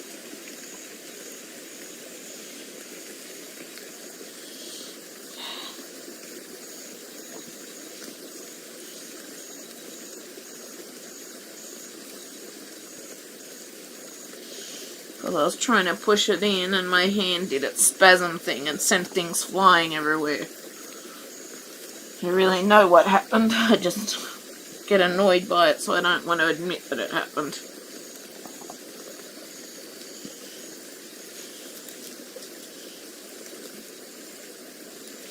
Because my hand does random spasm things where it'll send something flying, and it just tried to do that then.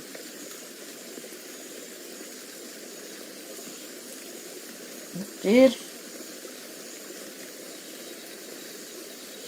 I'm sorry to hear about your restless leg stuff. From what I've experienced and from what I know, it's probably not as bad as restless leg stuff. But it's not fun.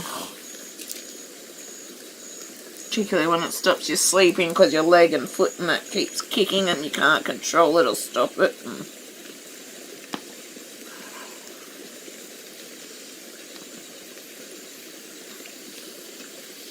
Well, the weird thing is, I don't know why the nerve meds, when I'm having that happen, the nerve meds control it and settle it down.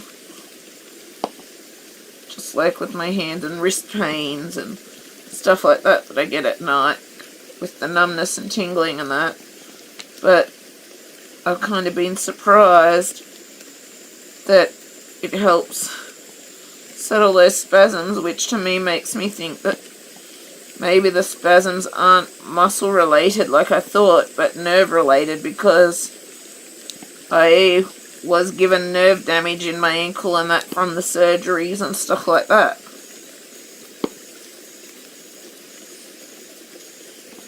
So I'm sort of wondering if it's being caused by nerve issues. I'm practicing my walking, so hopefully in a few months I'll be a lot better. Hopefully. I try to do the best I can to walk around the house and stuff, but can only do so much. I guess you can only do the best you can do based on how your health is going and all the rest. Like a lot of the time I want to be able to keep taking Holly out, which I tend to walk her out just up the sidewalk so that she can go and that kind of thing, to work on the going on command stuff. But it's like, I don't tend to do it if I'm feeling like I could pass out and that, because I don't really want to pass out in the middle of the street. That kind of thing. But yeah, I'm going to keep trying things, and I'm hoping once I feel better, now that this support work is gone and I'm no longer going to be forced to do stuff when not well and that, I'm hoping that now that that's the case, once I get over this current cold, I'll be able to recover a bit and maybe look at getting back to going to the pool a couple of times a week and so on and so forth. Nobody can do it for me is what I always think. Yeah. Makes sense.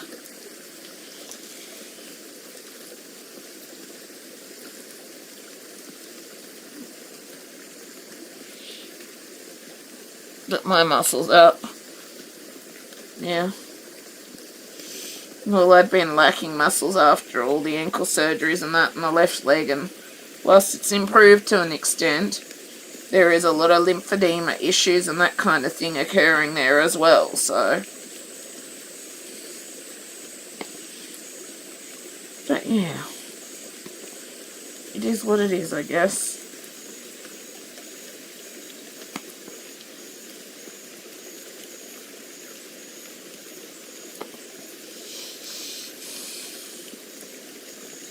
I just got to keep trying to do my best as I can, and hopefully eventually we'll work out something I can do to help manage things and all the rest.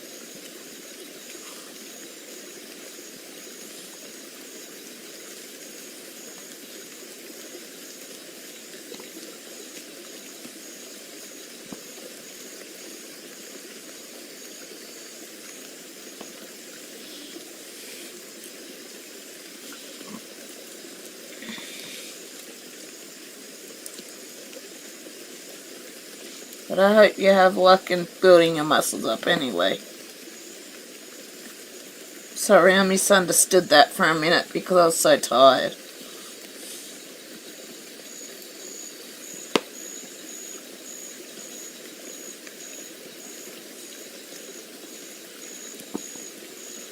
But I've nearly finished this section though, which is great.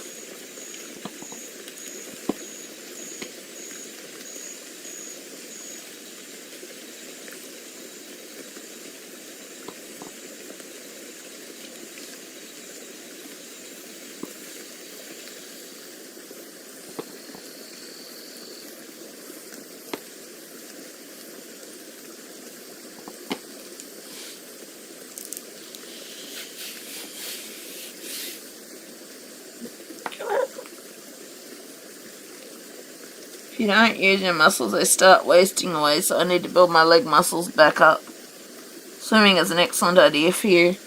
Yeah, well, I was trying to do it, and then I came down really crook over a month and a half ago, and I haven't been able to get back there since because of how I'm still quite crook, and I'm wondering if part of that is this support worker forcing me to keep doing stuff when I'm too crook to be able to do things. And right now, like, I still try to get out with Holly and play with Holly as I can and do all that stuff. But I'm spending a lot of time in bed because I'm just feeling so unwell that I literally am struggling to do stuff or get back to things or do the pool or all the rest. But I'm still trying to do little bits of things. but I can only do so much because of how crook I've been, and I'm wondering if a lot of that is the fact that this support worker just kept forcing me to keep doing stuff when I was literally too unwell to do stuff.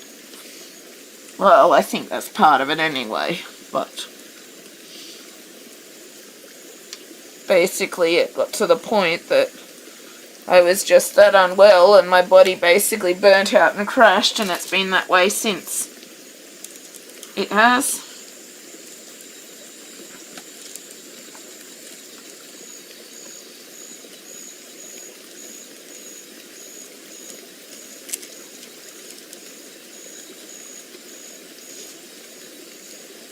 It has. But my goal is to get back to swimming in time, but right now I'm just too crook to even be able to consider getting up there.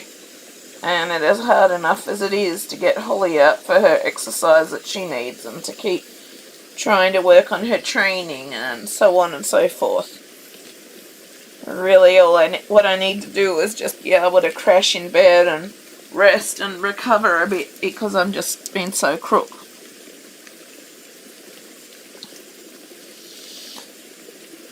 But yeah, it is what it is right now. Okay, I've just got to shift the laptop up for a minute because I've got to shift around this piece.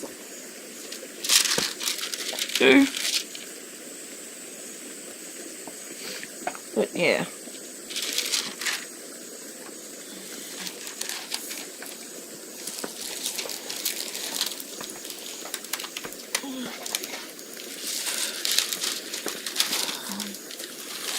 Woohoo!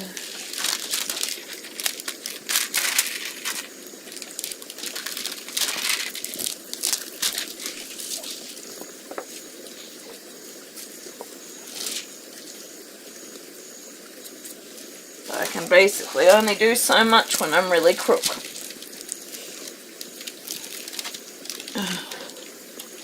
And basically my body is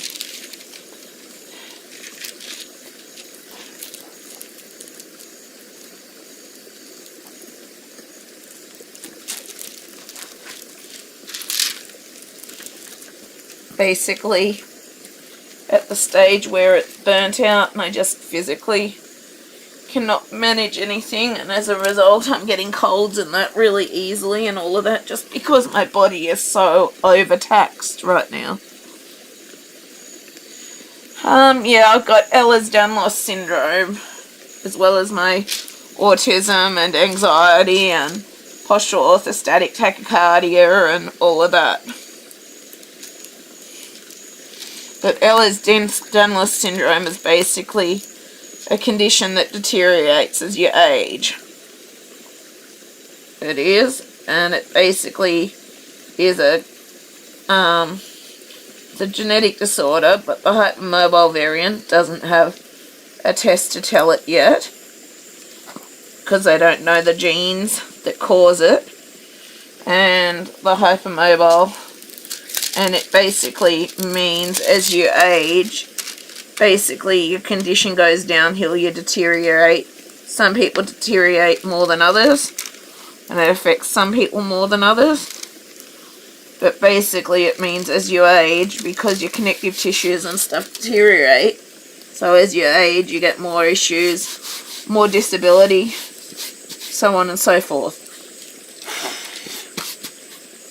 So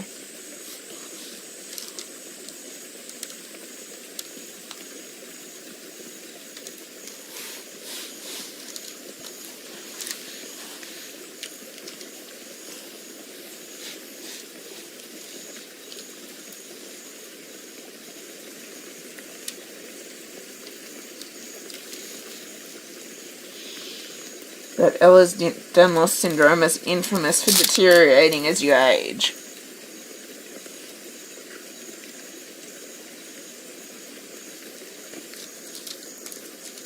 It is.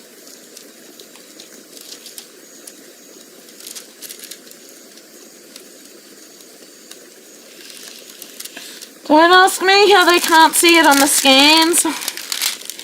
But basically it means the connective tissues are not as stable, hence they get injured easier and cause dislocations and so on and so forth.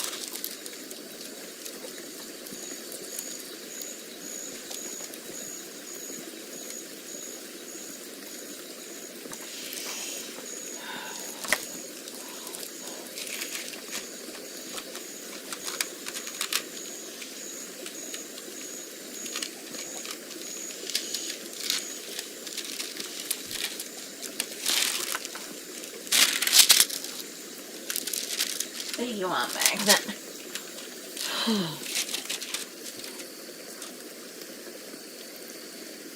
It's all very strange, your health system.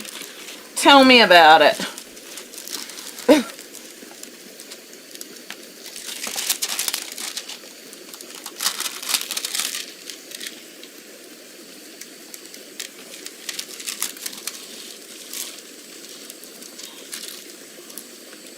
So, set the laptop there. I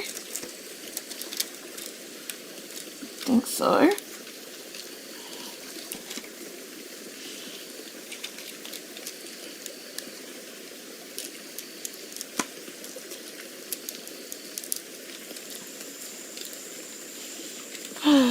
Okay. I know we're probably upside down or something now, but best I can do. Right now, probably not going to do too much more anyway. Right now.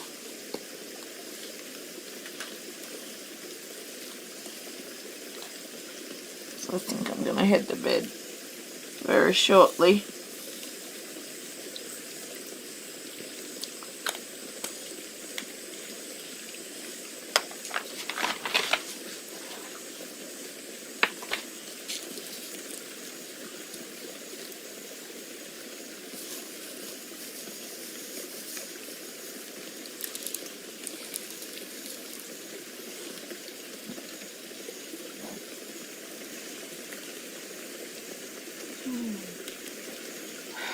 Just need to rest for a minute.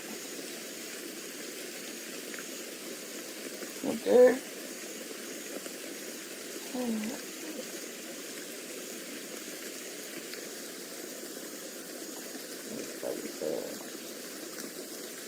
I haven't.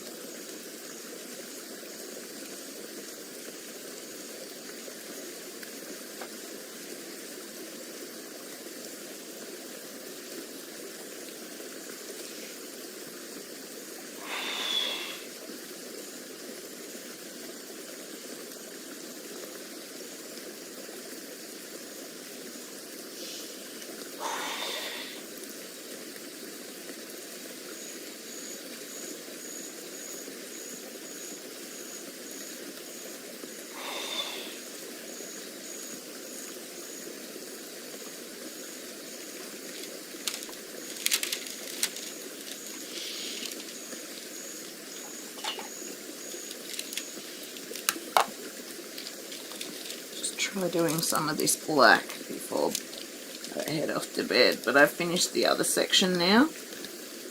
Those little bits of rocks. That's right, I need to put more wax in.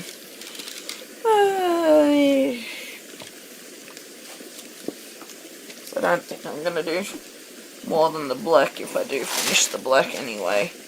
And there goes everything falling out of the case again. Fun.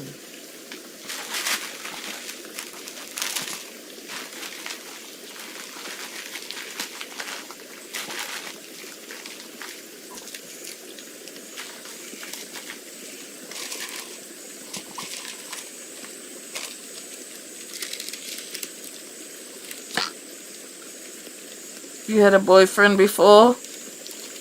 Once many years ago, and haven't had one since because I realized I needed to work on myself and my confidence and me being able to rely on myself and all the rest. And I just haven't really had an interest in having a boyfriend since because of everything that went on with that time, plus just how I've been feeling in myself and how I've been wanting to work on myself and my life so I'm not reliant on someone else as much and all the rest.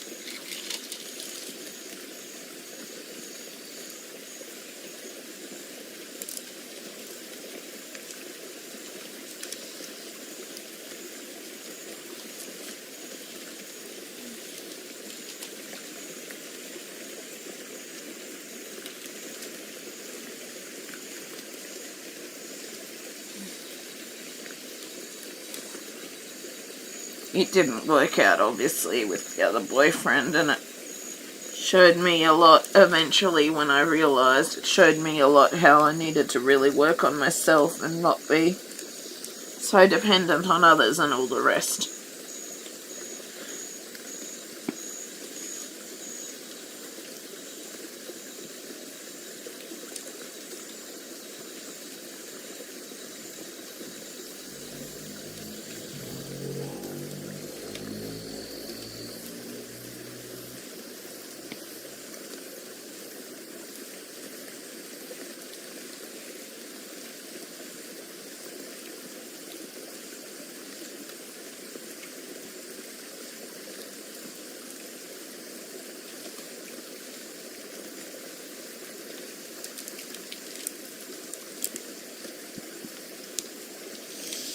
I actually think I'm going to finish here. I just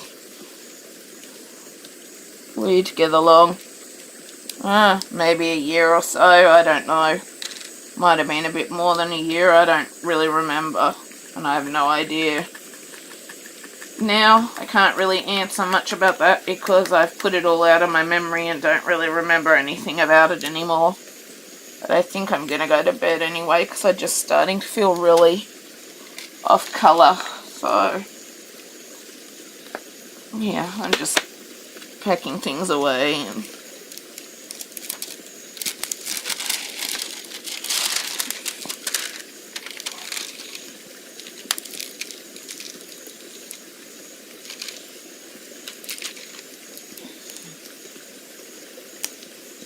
but yeah, I can't really answer much on that topic because I honestly don't remember any of it.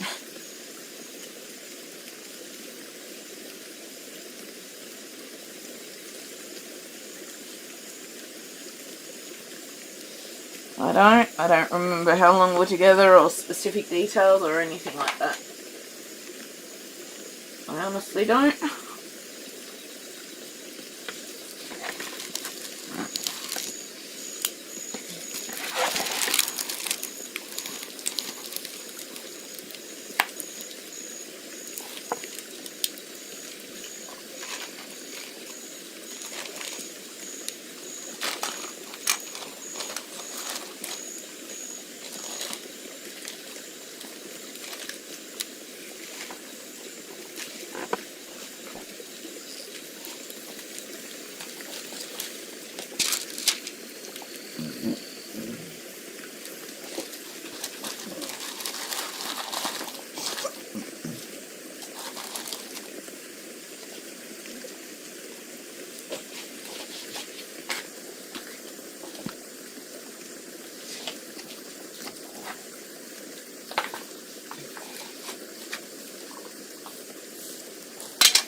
Just packing stuff away. But yeah.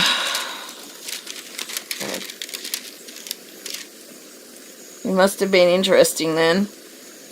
Wasn't that he wasn't interesting, it was just I was too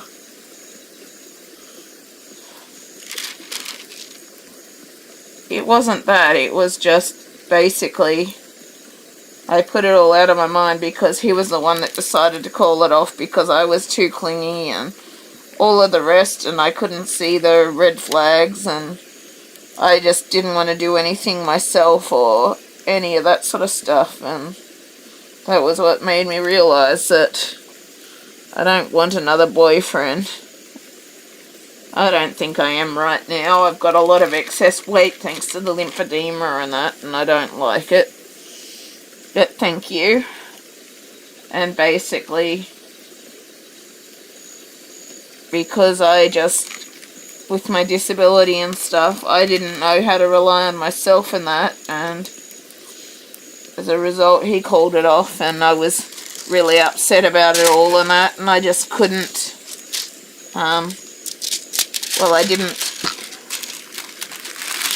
understand it all and all of that, and so I basically just tried to block it all out and shut it out so that I wasn't,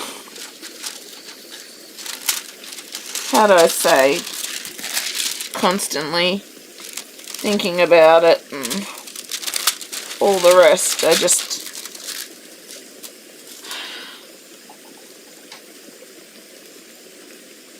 I didn't want to keep it in my mind, so I put it all out of my mind.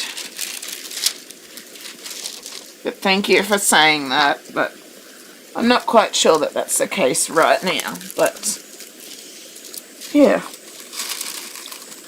Anyway, I think I'm going to go and have a rest anyway, because I'm really not feeling good with this cold and all of the rest, and yeah, I basically just locked out that period of my life and decided I'm not going to keep that memory in my head, and I'm just going to try and focus on working on myself and my life and all the rest. And it's taken me a long time to start trying to do that. It took till... It's all good. I'm not upset with what you said. I appreciate you saying that I'm pretty. It's just I'm too critical of myself right now because of all the lymphedema weight and all the disability health weight and all of that.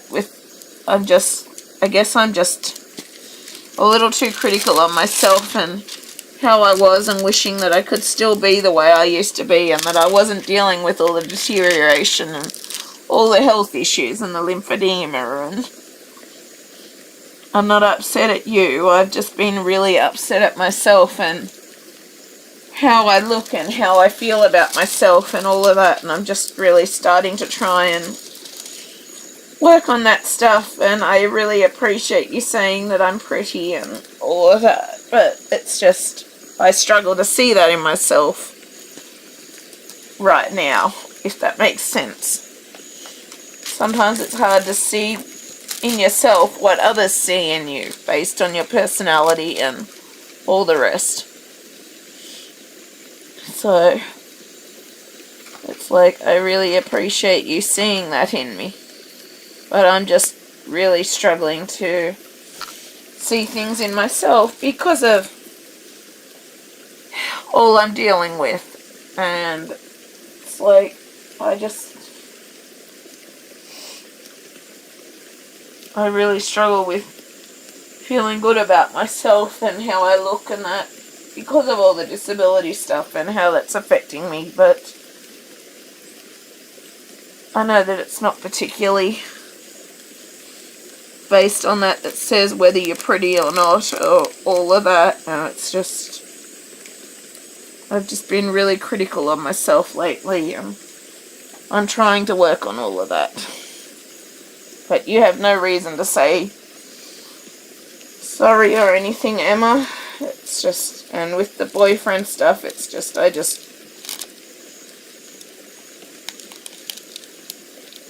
guess because of how I'm struggling and all the rest, I just tried to put it out of my head and all the rest. I did.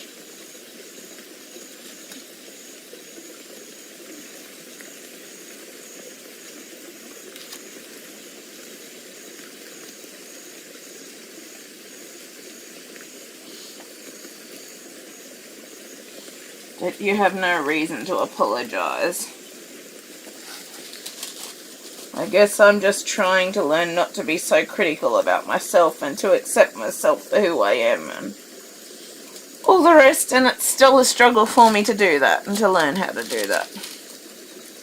It is. But I'm trying to work on it and learn and all the rest.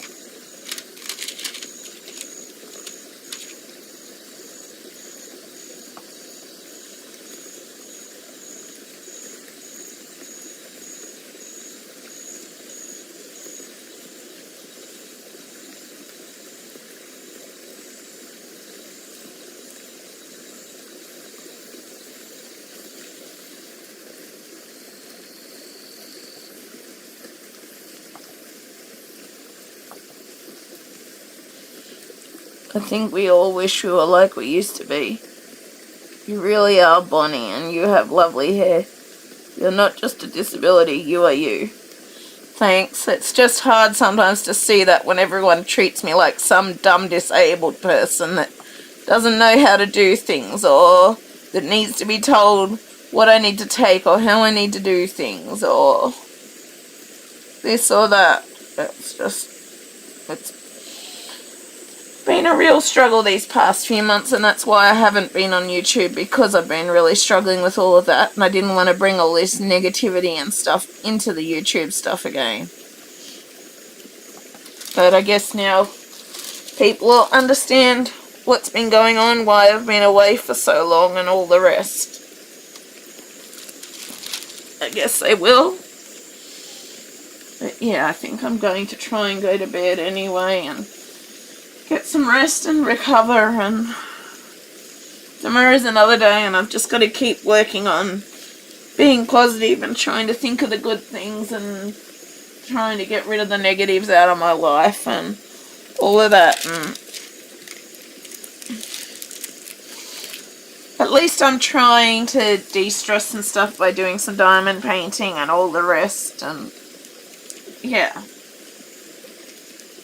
And I'm trying to focus on changing my life around and accepting myself and realizing that I don't have to put others first before me, and that I don't have to be ashamed of my disability and all of that stuff. And it's just all one big work in progress. It's going to take time, I guess.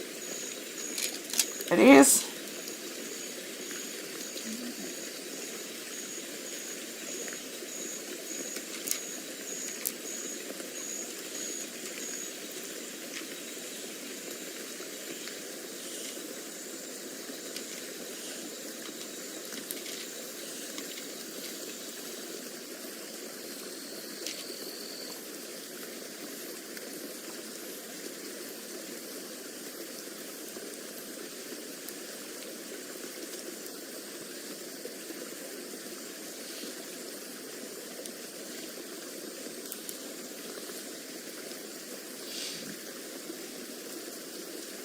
You get tucked up and tomorrow's a brand new day. Yeah. I've just got to keep working on things and keep trying to get people to listen to me so that I can get the supports in place that I need to help me so that I can manage to do things as best I can and be as independent as I can. And maybe if I can get help with people doing the cleaning and helping with cooking and showers and all the rest, then maybe, just maybe, I might be more capable of getting stuff ready for my YouTube event and doing my YouTube stuff, and as well as Holly and taking her for walks and blah blah blah. But guess only time will tell. But if I can have those things to help, then at least it's going to help me to be more capable of doing other things that I also want to do, that I have more chance of doing, rather than trying to do stuff that I technically can't do that makes me crook, which is what's been happening. So yeah, I've just got to keep working on it and keep trying not to give up as much as I'm tempted in that at times, and just keep trying to move forwards and focus on getting those things in place so that I can move forwards with my life and have supports where I need supports.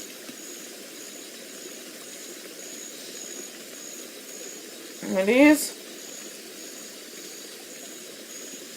But yeah, I'll talk to you later anyway, and I'm gonna head to bed and try and get some rest. So yeah, I've got Prince here, so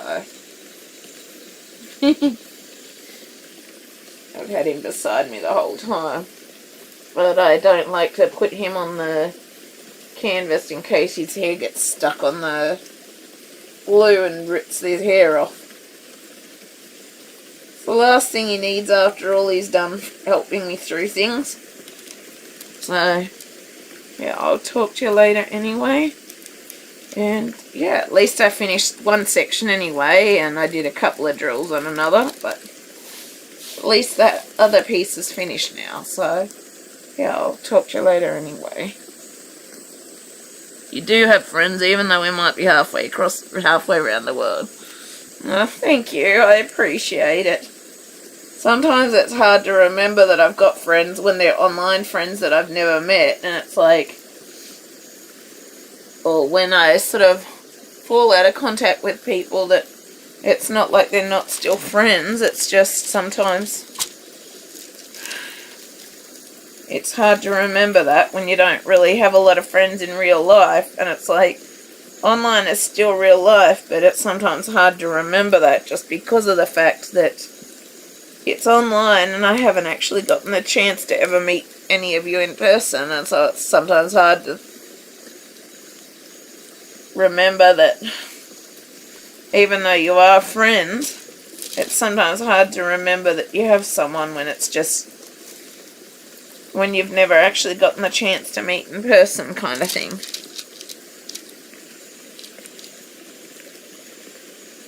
He's the only prince in the heat, yeah. He's getting a little worn these days, though. He is. But yeah, so I don't know. It's just hard sometimes to remember when I'm going through all of this that I do have all of the people that I've met online and all of that. And it's like, sometimes I just forget because I don't really have many friends in real life, that I know in person, and sometimes it's easy to forget that you do have friends online because you talk to people for so long and then you feel like all you're doing is putting all your venting and complaints and everything like that on them online, and then it's like you feel bad and then you kind of forget they're there because you don't want to put the burden on them. So, but yeah, I appreciate you reminding me of that. Thank you.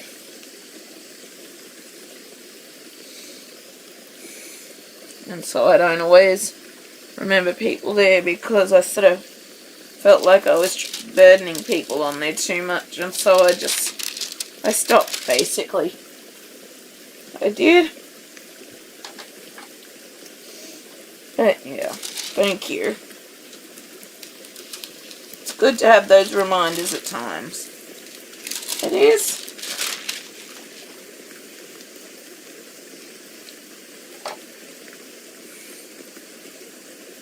Okay.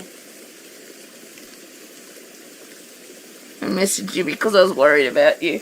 Yeah, I appreciate that. You and another subscriber messaged me.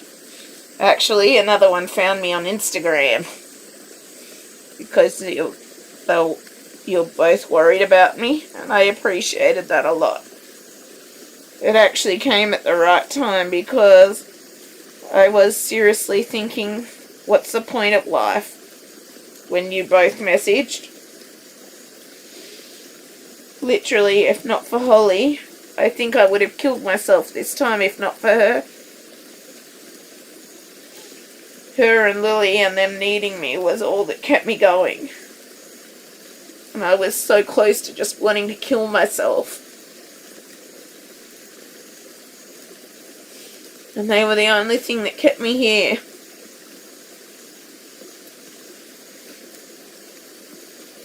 But all of this stuff is why I just haven't been on YouTube, because I didn't want to go putting this on everyone.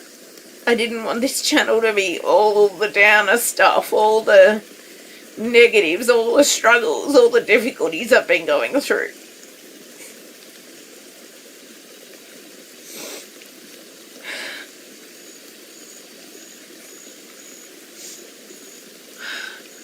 same time it's good for people to understand just what I've been going through and why I haven't been on for so long.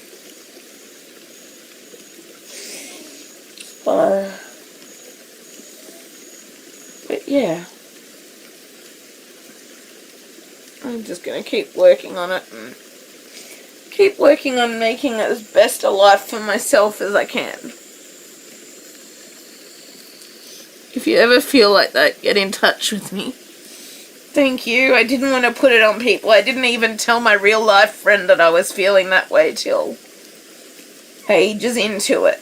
I didn't even tell him. I didn't. Because I didn't want to burden people with it.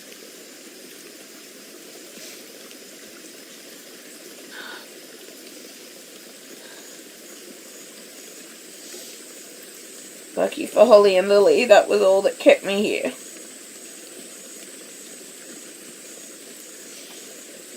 But I will.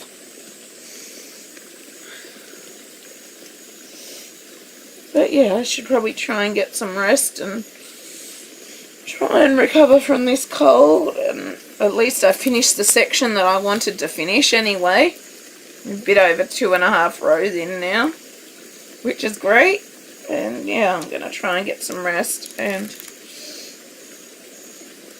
yeah, I'll talk to you later. I'm still trying to work out how I'm going to manage things, but I've been thinking if I can get the supports in place that I really need for helping with showers and getting ready for bed and getting things ready for morning the next day, like clothes and stuff like that, so that I can get dressed, and having someone help with cooking and all of that stuff of an evening. If I can get that help, then just maybe I might be more capable of being able to do more YouTube live streams, or being able to do more of my crafts or things like that, if I'm not having to try and do things that make me crook because they are way too physical and I just technically can't do them. And like holding the dishes and holding the pen and all of that, that's a struggle as well.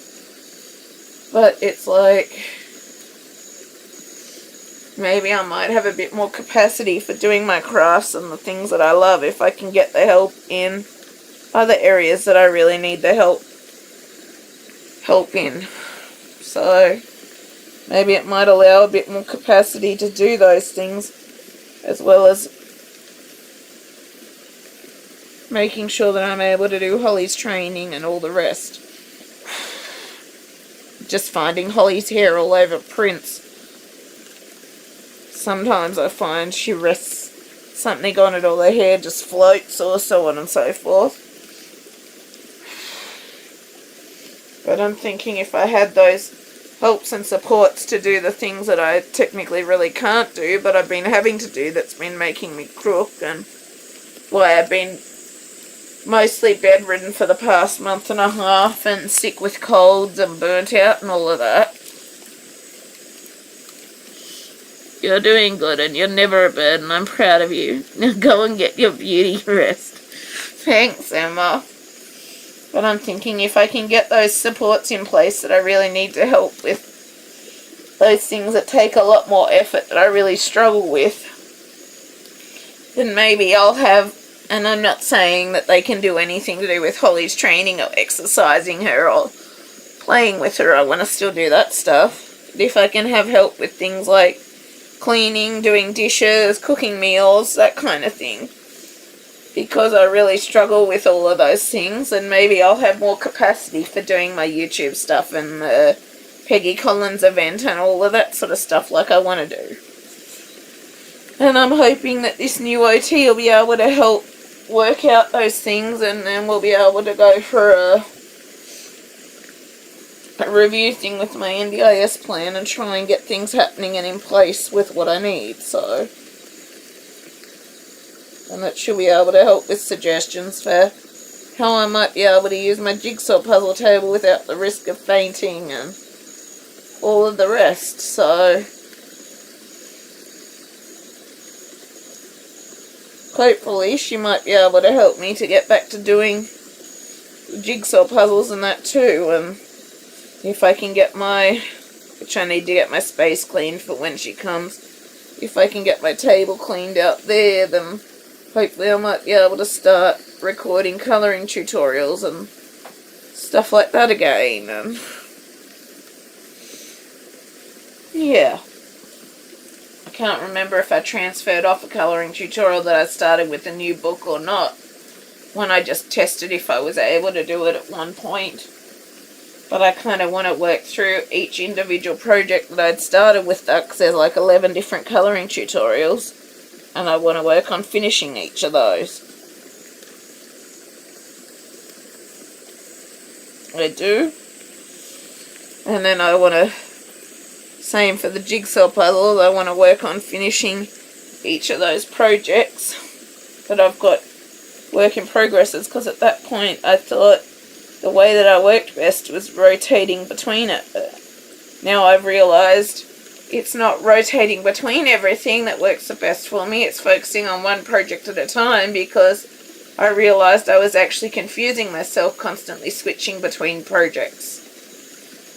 And so it's been an eye-opener, and so I want to try and work on finishing my work in progresses. I only started this one, which was a new one, because I wanted to do it for my assistance dog trainer as a thank you gift.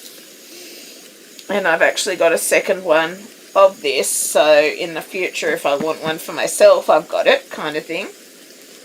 And then it's like realizing that really switching constantly between projects was actually confusing myself more, and now I've realized I prefer to work on one project at a time, so I want to try and whittle down the work in progress things, and then I can just focus on one project at a time. And even the work in progress projects that I've got going, I might just finish working on them one at a time, kind of thing. But if I can do that and get through things and finish things, then I can just focus on one thing at a time with each different project. If I'm able to work out how to get things set up and working and get equipment and stuff to allow me to do things easier, then I can have like my diamond painting in my bedroom ready to go. I can have my art table, my craft table for my colouring and drawing, that kind of thing, and then the puzzle table. And if I've got a different craft station set up for each, then I'm not having to switch between things as I want to do different projects or different types of craft hobbies, that kind of thing. And if I can find the stuff to support me to be able to do it correctly, that will help also. But then I just want to focus on one project at a time, and I'm probably going to work on finishing one project at a time, just so that I can remember exactly what I'm doing, focus on it, concentrate on it.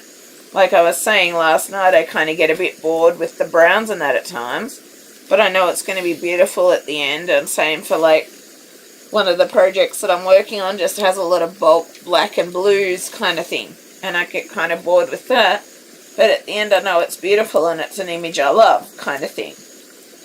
But I'm just finding that one project at a time, whilst I like variation and doing my different hobbies and would love to do different hobbies each day and that kind of thing, I'm noticing just one craft project at a time from each different hobby is enough, or else I end up confusing myself. So I'm wanting to work through finishing what I've currently got going, and then I can just focus on one project at a time, and I'm probably just going to do that with what I've got left of the work in progresses till I finish them and wrap them up.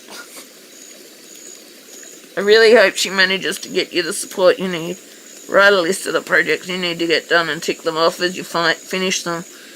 Actually, I should do that. And yeah, I'm hoping she helps me to get the support I need so that I can move on with things and be able to do that, because right now, like, I tried adding people as moderators on my YouTube channel and added people on the Discord and stuff like that, but I've actually found, because they've had things happen in real life and that, we've sort of fallen out of contact a bit, and on and so forth. So now I'm realizing that probably really I'm just going to have to try and work on organising the event for myself, and I'm not quite sure how that's going to work, but now I'm thinking about it, if I can have with my health and disability, because obviously I don't want to make myself crook doing it.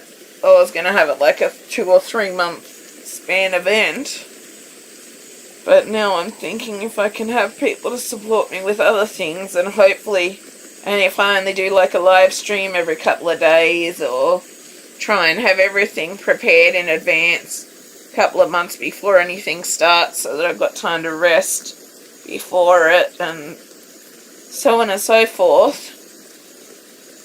Then it's just trying to work out how I can do it all myself, but not make myself crook in the process, so that I can finish it and get through the event and all of that. So, but yeah, I'm just trying to keep it in the back of my mind and think about it every now and then, and I figure eventually I'll work it out. But yeah, I'm gonna go and get some rest, because I'm getting more and more tired and all the rest, and I'm just trying to work out how I can do this stuff that I need and all the rest, and work on that moving forwards kind of thing, but I'm not quite sure.